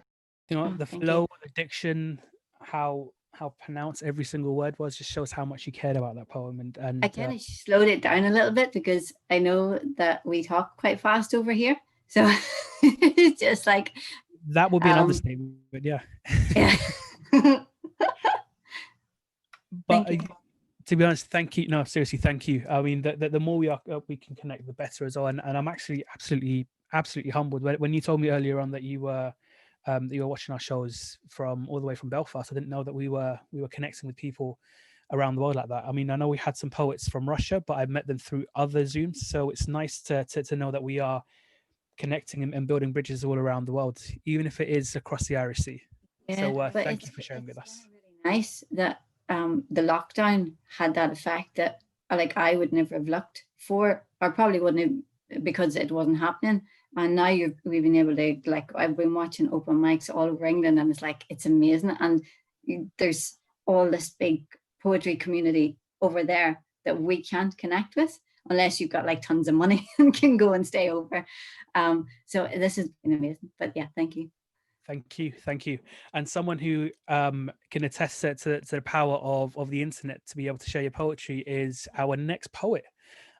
Someone who tried twice, but is going to be third time lucky. I am 100% certain, because if it doesn't work as well, for God's sake, I'm going to make sure that she shares it on a voice note on WhatsApp, and we will listen to it before we go to sleep tonight. I promise you and assure you of that. So I've introduced her twice. I'm going to introduce her a third time, and this time it is going to absolutely work, and she is going to smash it. Kareen Latoya, come up to the microphone, please. All right. How is this? Can you hear me well? So much better. So a whole lot better. So I look much better as well. I mean, you always All look right. beautiful, but yeah. Oh, thank you. All right, I'm gonna stop. I'm not even gonna start. All right. I'll do the second piece. I'll do the second half. The first half is on my Instagram page anyway. It's on my IGTV. It's called Poets Are Traps. That's the first part of it. And then this is the second part, Caught. I'm in love with a poet. He writes the words I love to hear. My soul sings, I'm in love with a poet. Will we agree on the bridesmaids and groomsmen? Will you choose my bouquet and allow me to choose your boutonniere? May I check your tux? Have you approved my veil? I'm writing my own after poem because I think I've found my husband. Our love has emitted fireworks. We've lit the night sky with day stars. I've made myself fall in love. Fall for words of all kinds, words attached to a mind like mine. I've told myself, you love me too. I've seen you standing at the altar, turn to face me, walking down the aisle. I'm not too big on the idea of a big wedding, but I'm all for it when it comes to you. We will have a poetic kind of wedding party made up of our favorite poets. I'll be coming down the aisle to the poem you recited on one knee. Our vows, written by my chief's bridesmaid and your best man, will tell the truthful tales about everything we've told them in private. Our reception will have a big band, Love Jones kind of thing. The music to set the tone. We will have performances from our wedding party, each setting a different vibe. You and I will do a collaborative piece instead of a first dance. Our honeymoon is where we'll dance into the sunrise, our bodies silhouettes sway into the sunset. Our kiss will trigger rainbows without rain. I am an after poem for you. You may think this poem is about you, and it is. It's the one which says I didn't fall for you. Instead, I fell into you, fell into the depths of our history written before our future. I knew poets were traps, but for some reason, I allowed myself to walk into the bear trap unstrapped and unprepared, not willing to put this on pause, because you've kept me going with time in its stillness. Nothing really matters. You are my favorite flavor of life's conundrum, King. We've been married and lived for 10, 20, 30 years in the light years of my mind. I've controlled how many kids we have had and watched as they have developed. You wouldn't be able to fathom how wonderful it's all been, because I can't explain it in words. I feel I ought to hold your hand, see you in my dreams, walk you along the corridors of the moment that you make me excited. I have kept you, and your voice I've found to be very powerful. You've proven it time and time again with your control. At nights, you caress my mind with provocative thoughts, mirroring my emotions, climbing up mountains with me in my dreams. I fall at a word you. In reality, I don't know how to feel about you. I've honestly messed up myself listening to you. These word mazes you create truly hypnotizes me. Now, maybe. In reality, my king isn't a trap. In reality, my king will not allow me to fall. In reality, my king doesn't allow me to question how I feel. In reality, my king cloaks me with showered love. In reality. And that is that piece. It worked. Hey. Amazing. Wow. He's It was undefeated worth by the the wait. internet. It was worth the wait. Trust me. Thank you. Beautiful, beautiful. Defeated the Wi-Fi. Right. Thank God for O2 unlimited data. For real, for real, for real, for real, for real. Am I allowed to guess who that poem was about? That poem ain't about no one is in particular. Ah, Who did you have in mind? no one. Just say it. You've already started. Just say it. Well, a poet on Instagram. That's what I'm going to say. Just say it. I don't know. It could be one of my traps. I think I know who your traps are as well, but I'm not going to try and expose them as well. They know themselves. Okay, right. Fair enough. I'm not going to say it. Yours truly. Just message. Anyway, so give up one more time, please, for Karine Latoya. We got there in the end.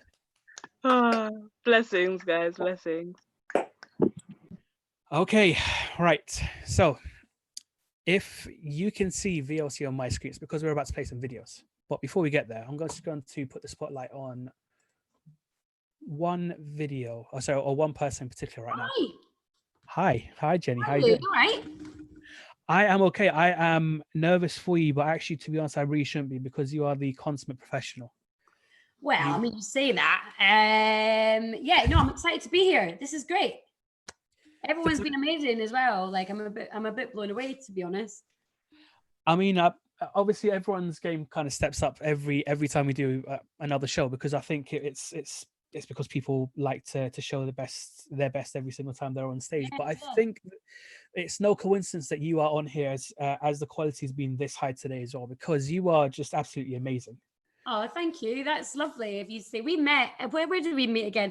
We met on a night that Henry Beckwith was presenting, wasn't it? No, I don't think we've actually ever met physically. We've never met. We've never met physically. But yeah, I've been following your journey for such a long time. We've chatted a lot though. We have. I've been following you as well. I think you're brilliant, and I really love this night. I feel really honoured to be asked to do it. So. We are more than grateful to have you here as well. Oh, thank you. So I think our video gremlins have finally been sorted as well. But before we get there, can you just tell us a little bit about yourself and what you do? Yeah, I'm Jenny Foulds, and what do I do? I suppose I write and perform spoken word poetry about friendship and love and misbehaving and taking recreational drugs. Am I allowed to say that? Yeah, basically just like misbehaving with friends, but there's always like a bit of a heart to it, I think. What else did I do? I mean, I was a performer for many years. I was an actor for 15 years, and I kind of gave it up when I'm quite old, so like I've just turned 40. So I kind of gave it up when I was 30, and I didn't perform for about 8 years, and it kind of broke my heart a little bit. The industry broke my heart a little bit. And then a friend of mine, one of my best friends, Sue's, asked me to write and perform a Burns night. For anyone who doesn't know what that is, Scottish folk celebrate the birth of Robert Burns, who's like our Shakespeare, and we just get absolutely shit-faced and we dance around and eat loads of haggis. That's basically it. And so I did it. I got up and I performed, and it was a total life changer. It was a bit of a game changer. And ever since then, I've been writing, I've been performing. I have a night called Rebel Soapbox, which is on in Brick Lane in London. I'm also part of a collective called Rhymes with Orange. We have moved around a little bit. We were in Dalston, and then we were in Southwark. And I think we're a bit homeless now at the moment, but I think everyone is, because we're in the weird times. But that's a bit really. I'm kind of yeah, I love it. I'm a bit I feel very lucky to have found something that really fulfills me going into my 40s. Like, you don't really think you'll find the thing that you're meant to do when you're 40. But here I am. So and now we're here. We are now here as well. Yeah. And I've had the privilege of listening to your poetry before it goes on as well. But I think I actually heard about you first after you put on Billy PN as one of your headliners, and I think A's was there as well at the same show. I unfortunately had to miss that show, but you're an inspiration, because for me, I see what you do. You find poets who might not be so well known, and then you shine a spotlight on them, and I know, especially when it comes to Billy, she's just blown up into, you know, Oh, she's amazing. She is. She is. I'm quite. I mean, I think it's funny because I have like I find that I've found all these amazing pals in the scene, and I feel really protective of people because I'm like the wise old bird out of the group. I mean, we're not wise, but just old. I feel quite protective, and I kind of almost not mother people, but I'm always kind of like, here's some advice. Come on, I'll help you. Yeah, I just think there's some really special people in the scene, and I feel really protective of them. Billy's one of them, and A's as well. I love him a lot. And that's exactly where my my inspiration for BYOB comes from, as well, just being able to give people the opportunity to be able to do what they do. But the less I say, the better now as well, because we are about to see the first of many poems. You've actually recorded 9 poems for us tonight. I have, yeah. Apologies in advance. There's quite a lot.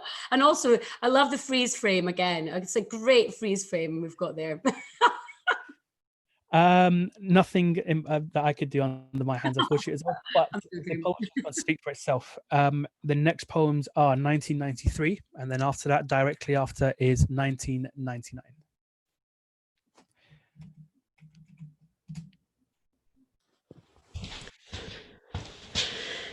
This one is called 1993, and it's about all the brilliant shit music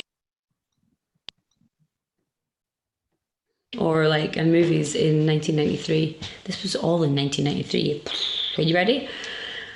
So it's 1993 and I'm 13 years old and my wall poster game is big and bold. I've got Johnny Depp looking handsome as fuck all the way from the 21 Jump, but I've got River Phoenix, who's my main guy with his flawless face and his big blue eyes. Jurassic Park is in the flicks, those velociraptors with those tricksy tricks. Everyone.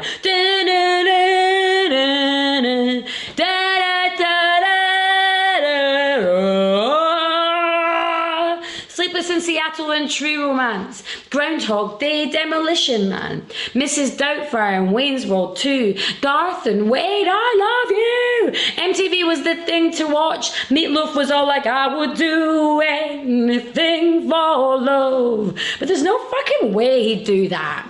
Cypress Hill's brains are insane. Relight My Fire and Mr. Vane. The Cranberries are lingering and Counting Crows are singing about Mr. Jones. Tears for Fears and PM Dawn. Radiohead are getting their creep on. Naughty by Nature and the Wu-Tang Clan. Old Dirty Bastard and Method Man and Informer. You know, spin my stomach, I go blame. Licky boom boom down. 4 Non-Blondes and Ace of Base. Crisscross are jumping all over the place. And if you want to call me baby, just go ahead now. Salt and Pepper in the charts with Shoop. Shoop shoopy doopy like Scooby Dooby Doo. No YouTube. DVDs were new. We still had VHS and cassette tapes too. And the knowledge that the intrinsic relationship between a pencil and a cassette tape will be forever lost after our generation is utterly heartbreaking. Noel's House Party and Fun House 2, Saved by the Bell and Wayne's World 2. I know I've said it twice now, but it's one of the best and it's my bloody poem, so fuck the rest of you. Beavis and Butthead and Going Live, The Big Breakfast and Heartbreak High, Blossom and the Crystal Maze, Dawson's Creek with his annoying face. I don't want to wait for our lives to be over. I want to know right now, what will it be? Doc Marten boots and waistcoats too, high-waisted mum jeans and stonewashed blue. Saying not after everything you didn't mean was hilarious. Making plans on the house phone was precarious because we didn't have mobiles, we had pagers, yeah. And they were cutting edge, yeah. I'm just saying they don't make them like they used to. 1993 may well have been the greatest year that has ever been. 1993. This is 1999. In 1999, I discovered house music and I discovered drugs. I discovered techno and the millennium bug. I'm 2 years into the gay scene and it's all pop-filled, karaoke Sundays and sticky floors, but I don't feel like I fit into this. There surely must be more. And then I find out that there are these house clubs full of ravers that are queer. So I'm introduced to ecstasy, I'm introduced to doves, these speckle magic pills that make me ridiculous and full of love. This was 1999. We finally understand what Prince had always been banging on about. 99 was all Mitsubishi magic. It was late night tales and human traffic. Danny Dara being Danny Dog getting out of his nuts. Lovely house music and techno raves. Banging beats and house parties. Gay friendly. Straight friendly. Generally just friendly. All these beautiful people in the clubbing scene. Compassionate leather-clad extroverts and party people perverts. Meeting new best friends in chill-out rooms. Making friends for life. Leaving the club early so we can carry on at home. In comfy trousers with cups of tea, we carry on till dawn. And then we carry on some more and we get a few complaints from our next door neighbour who has grown to hate us. But we have deep and meaningfuls, we have hide and seek. Things start to get a bit trippy for lack of food and lack of sleep. But we're all in it together. We're like one big fucked up family and we worship at the altar of dealers, decks and DJs. Will you be my dropping partner? We'll be best friends tonight. We'll match each other line for line. We'll take pills like for like. And then the party will carry on until the sun goes down again. And then the next day, we'll all lie in a heap, eating Chinese food, watching shit films. Me and my fucked up family of extroverts and perverts.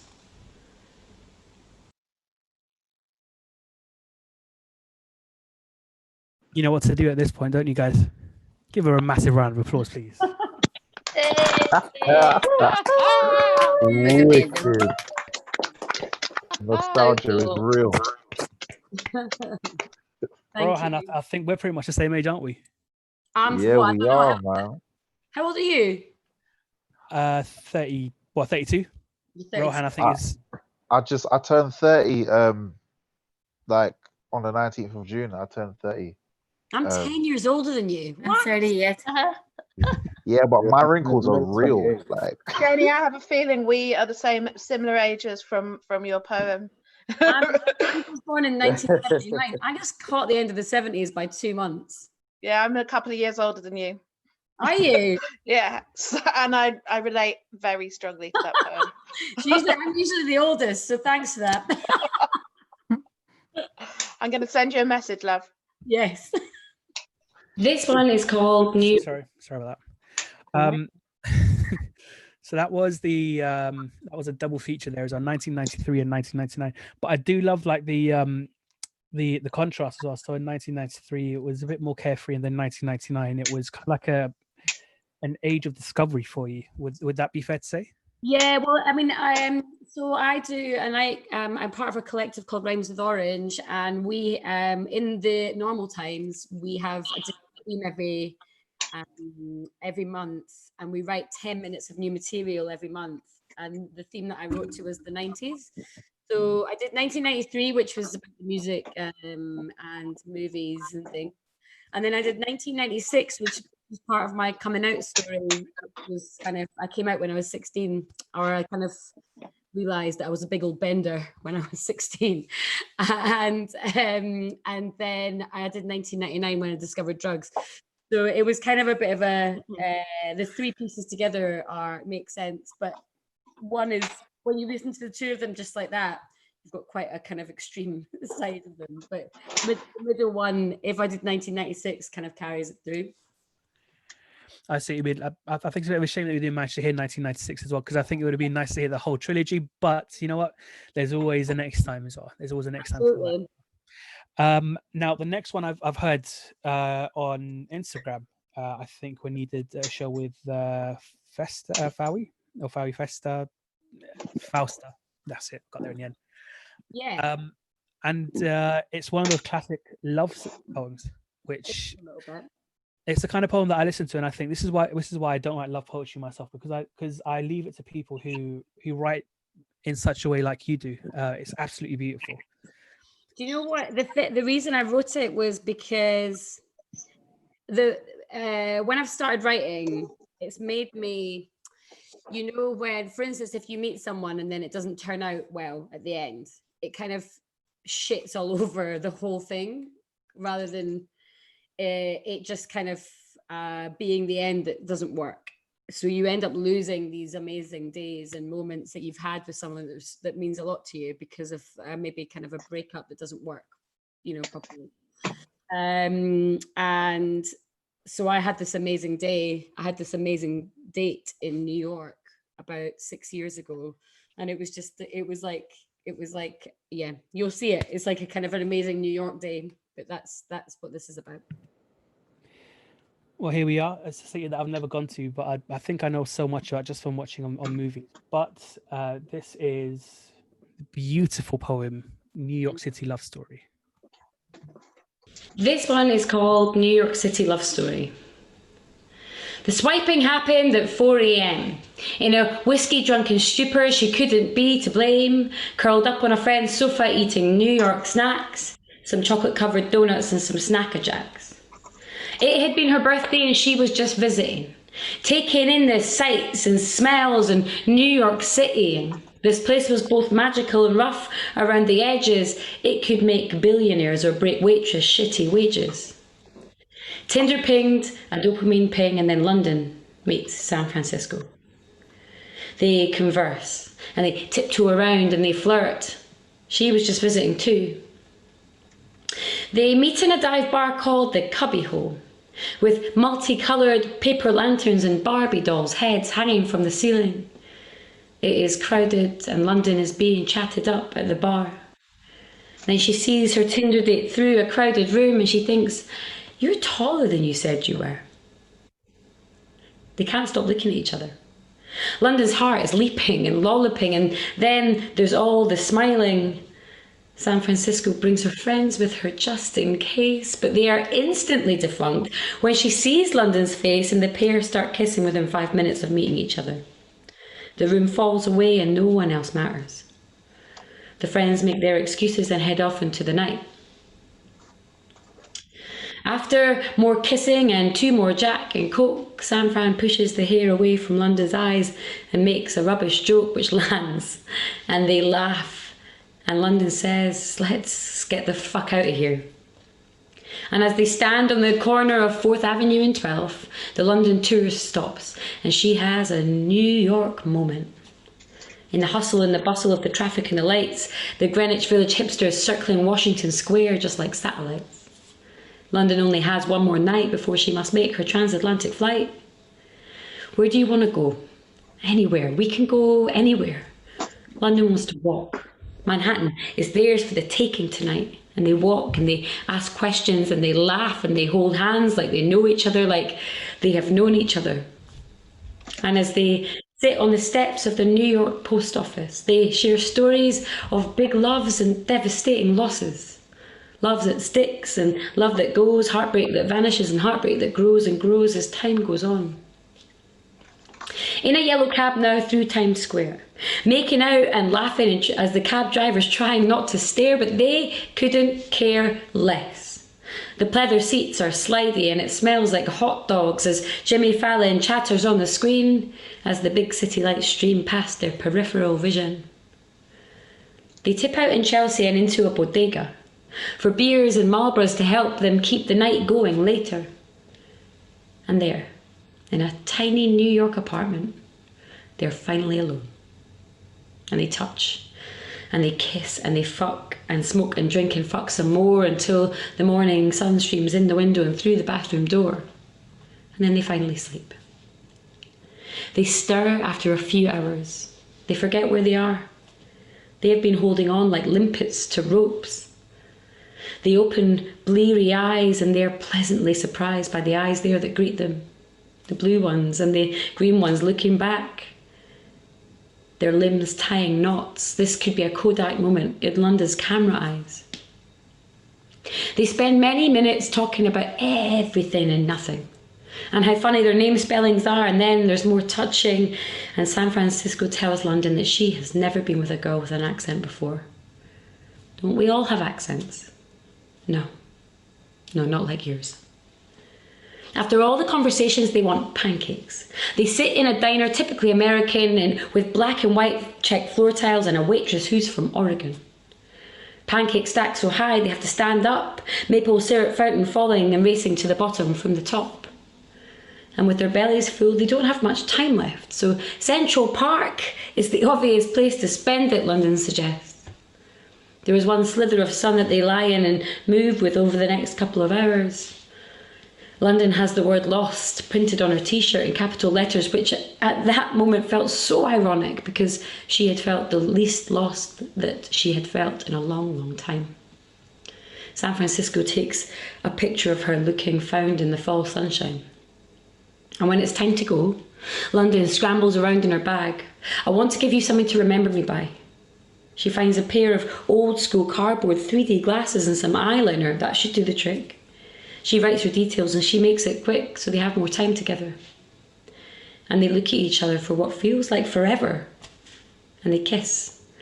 And they give promises of staying in touch and calling, and then London leaves, heading for the J train to Williamsburg in the fall sunshine, feeling like they have both been part of a New York City love story.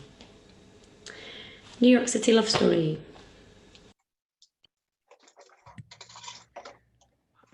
I'm speechless.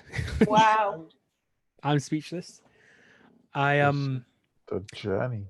It was amazing. amazing. There you go, Rohan. You just said it for me as well. The journey. The journey.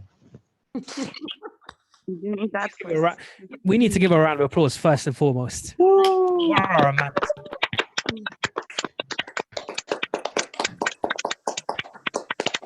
Can we help you find her?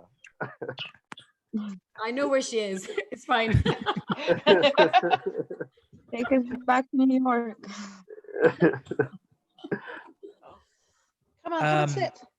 Again, I'm just so speechless again. Just that Wow, whole journey from the beginning until the end is absolutely special, obviously.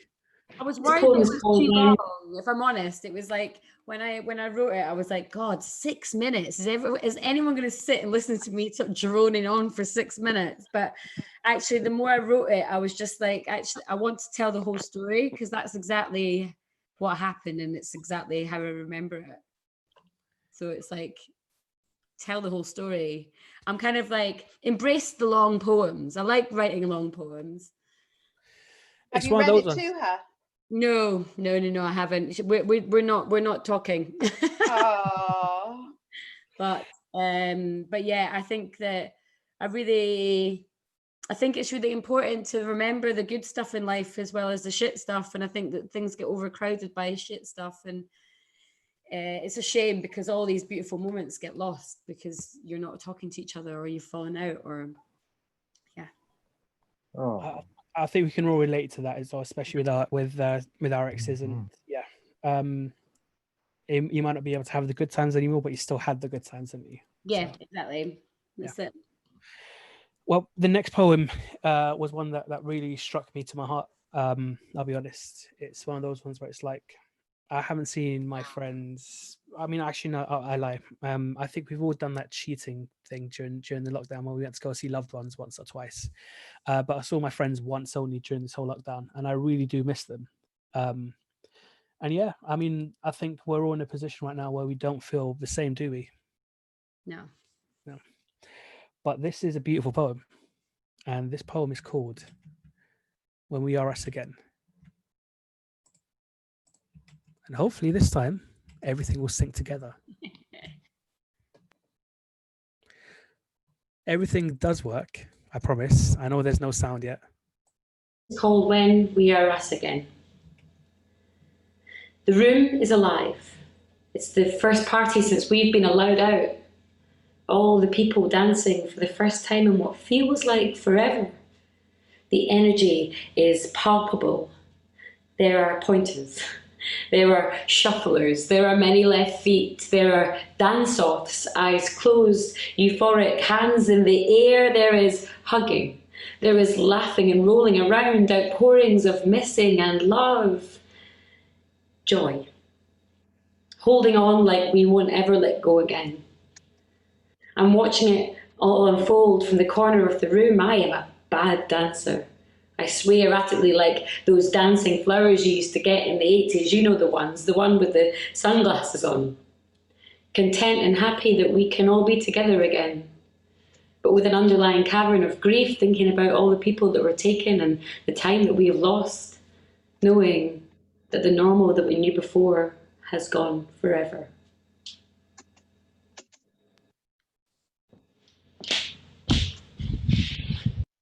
Another round of applause, please. Another round of applause. Thank you. Good. Flowers with the sunglasses. You know the ones though? You're like, oh, Yeah. like dancing sunglasses, dancing sunflowers. Yeah. I'm a really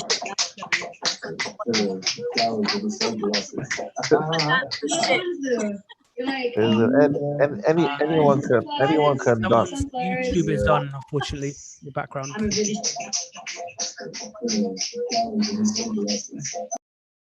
Okay, I think I know whose mic that was on. I'm not going to say anything, but it was a host that should know better. Anyways, I'm joking. Right, yeah, Jenny, that was absolutely beautiful. It's one of those ones where, yeah, when will we see our friends again? Yeah, exactly. I think it's just been such a weird time. Like I was away. I was fortunate enough to get one of the last holidays in. I got back on the 12th of March, and then everything like locked down. But because I'd been where I'd been, I wasn't allowed to go to work. And yeah, lockdown's been hard. I live on my own. I've gone through a breakup through lockdown, and I live on my own as well. And it's kind of like, it's probably the first time I've ever truly felt loneliness, because I'm a real extrovert, and I think I get all my energy from people, and yeah, it's been really hard. And I think what we're going to see after this is, I don't think anyone's prepared for the kind of mental health issues that people are going to have after this. So it's going to be profound, I think. It is going to be profound. And I mean, it's not just beyond here as well. Like within the education system, we're going to have a lot of kids who are going to be coming back to us who just haven't had that support that we could be able to provide at schools. Yeah, absolutely. I think across the board, I think from kids to everyone. I think what I've found, because I live on my own, like you know, I think like being able to live on my own has been a real milestone for me. Like I've really worked really hard to get to the point where I can live on my own. And and actually then lockdown happens and you're like, I can't think of anything worse than living on my own. I wish I lived with people. So it's really shifted the way that I perceive kind of my living situation, and what I see as a milestone, what I see as, I don't know, an achievement. I'd quite like to live with people that I kind of care about and get on with. Anyway. Yeah. I think we're all there in one way, shape or form as well. Yeah, absolutely. So yeah, before we move on, our last set of poems is a medley of 5 short poems, starting with a poem called Off Beats, and then we have Mittens, Not Awkward, Shit Bob Mate, and then Beats and Birdsong. But before we get there, first things first, I want to say thank you to Brent's 2020 London Borough of Culture for providing us with the funding for us to be able to do these online shows and for us to be able to pay some of our artists to be able to do what they do. I'd also like to thank every single person who was on the open mic tonight, starting with Rohan at the beginning and ending with Karine Latoya Lawrence with her beautiful, beautiful, beautiful poems, and everyone in between. You've absolutely blown me away. And I would also like to say thank you to the person that you can see on the screen right now, Jenny Foulds. So quick disclosure. The idea for recording the videos actually came from the genius that Jenny shows with Rebel Soapbox. So she does her shows where she and she allows for poets to be able to record their poems and then she puts them together. And I thought that was a brilliant idea. So I've low key, high key, whichever key you want, stolen that idea from her. And it's worked to perfection today as well. So before we play the last poems, can we please have a massive round of applause from every single person here, please? Thank you, everyone. That's lovely. I want to say thank you to the highest number of people on YouTube watching tonight. That was absolutely amazing. Brilliant. Wicked, Poets, if you could please stay at the end of the show, please, so that we can continue to have a chat. I will end the stream after this medley of poems, but on behalf of the whole BYOB team, I've been Softspoken, you've been watching Jenny Foulds headlining BYOB Live 7, and we will see you in 2 weeks' time with Akko Apalo. This poem is called Offbeat. I'm heading for an all-time low, and I can see it coming from a mile off. And I'm trying to talk myself out of it to keep myself afloat, and I'm avoiding anything that will set me off. Crying at car adverts isn't a good look. But the sun is shining and the windows are down, and I'm singing The Only Living Boy in New York by Simon and Garfunkel at the top of my voice, to convince my body that I'm feeling joy, but I'm not. I've got that feeling in the pit of my stomach. That feeling is a ticking time bomb, and they aren't butterflies, they are not lightly fluttering. They are elephants, performing the cha-cha offbeat in my stomach, and I'm asking them to stop, but they only get louder as their feet trample around my belly. I'm heading for an all-time low. This is called Mittens and Sunglasses. The sun glares and flares against a grimy window as she catches her reflection in the bus stop just before the bus goes. She's hiding behind mittens and sunglasses. The bite of a bright spring morning confuses her. Her hands tired and drawn from the heart's caressed and hands held in comfort. Her eyes are sunken and weary. She wishes she could remove them and wash them to erase all the things she has seen today. The reflection before her fills her with unease. She looks just like her mother. Gained 20 years in 1 week without the wisdom. Her pockets filled with old tissues and chew-it wrappers and hopes that tomorrow will be kinder to her. Thank God for mittens and sunglasses, she thinks.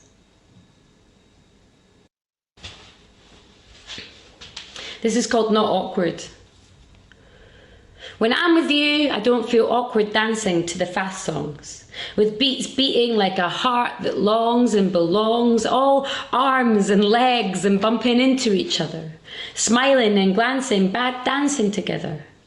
When I'm with you, I don't feel awkward talking to others, making jokes about the blokes at the bar stepping up to each other, talking nonsense till dawn, whatever the weather, in our element, feeling not awkward together.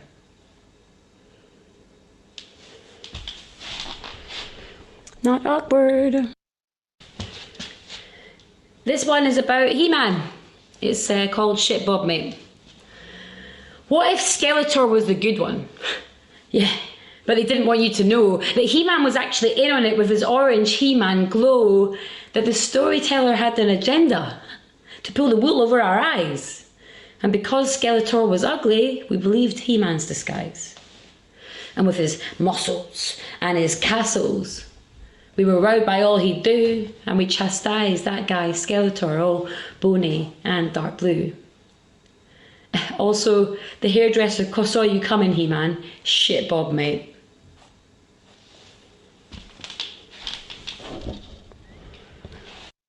This poem is called Beats and Birdsong. In the new day, with the night's memory still scattered in my eyes, we saunter with linked arms and traveller beers, remembering the sticky floors and the expensive drinks, and feeling quite old but with no regrets. The streets are quiet, all but beats and birdsong, after parties kicking on, and starlings welcoming the morning after at least a little sleep. I am at the wrong end of the party train, and no one wants to be the oldest swinger on there. But these moments have been my friend for so very long, and it's hard to say goodbye to such a loyal companion. Okay, pal, I say, maybe just one more time. Forever finding joy in the beats and birdsong. This poem is called When We Are Us Again. The room is alive. I'm going to stop the poem there because you've heard it all before as well, but can we have a massive round of applause as we stop the live stream? And give it up one last time for the one, the only Jenny Foulds. Thank you for being with us. We are back again on the 27th of July. Thank you. Yay. To Brent 2020 London Borough of Culture, and we will see you soon.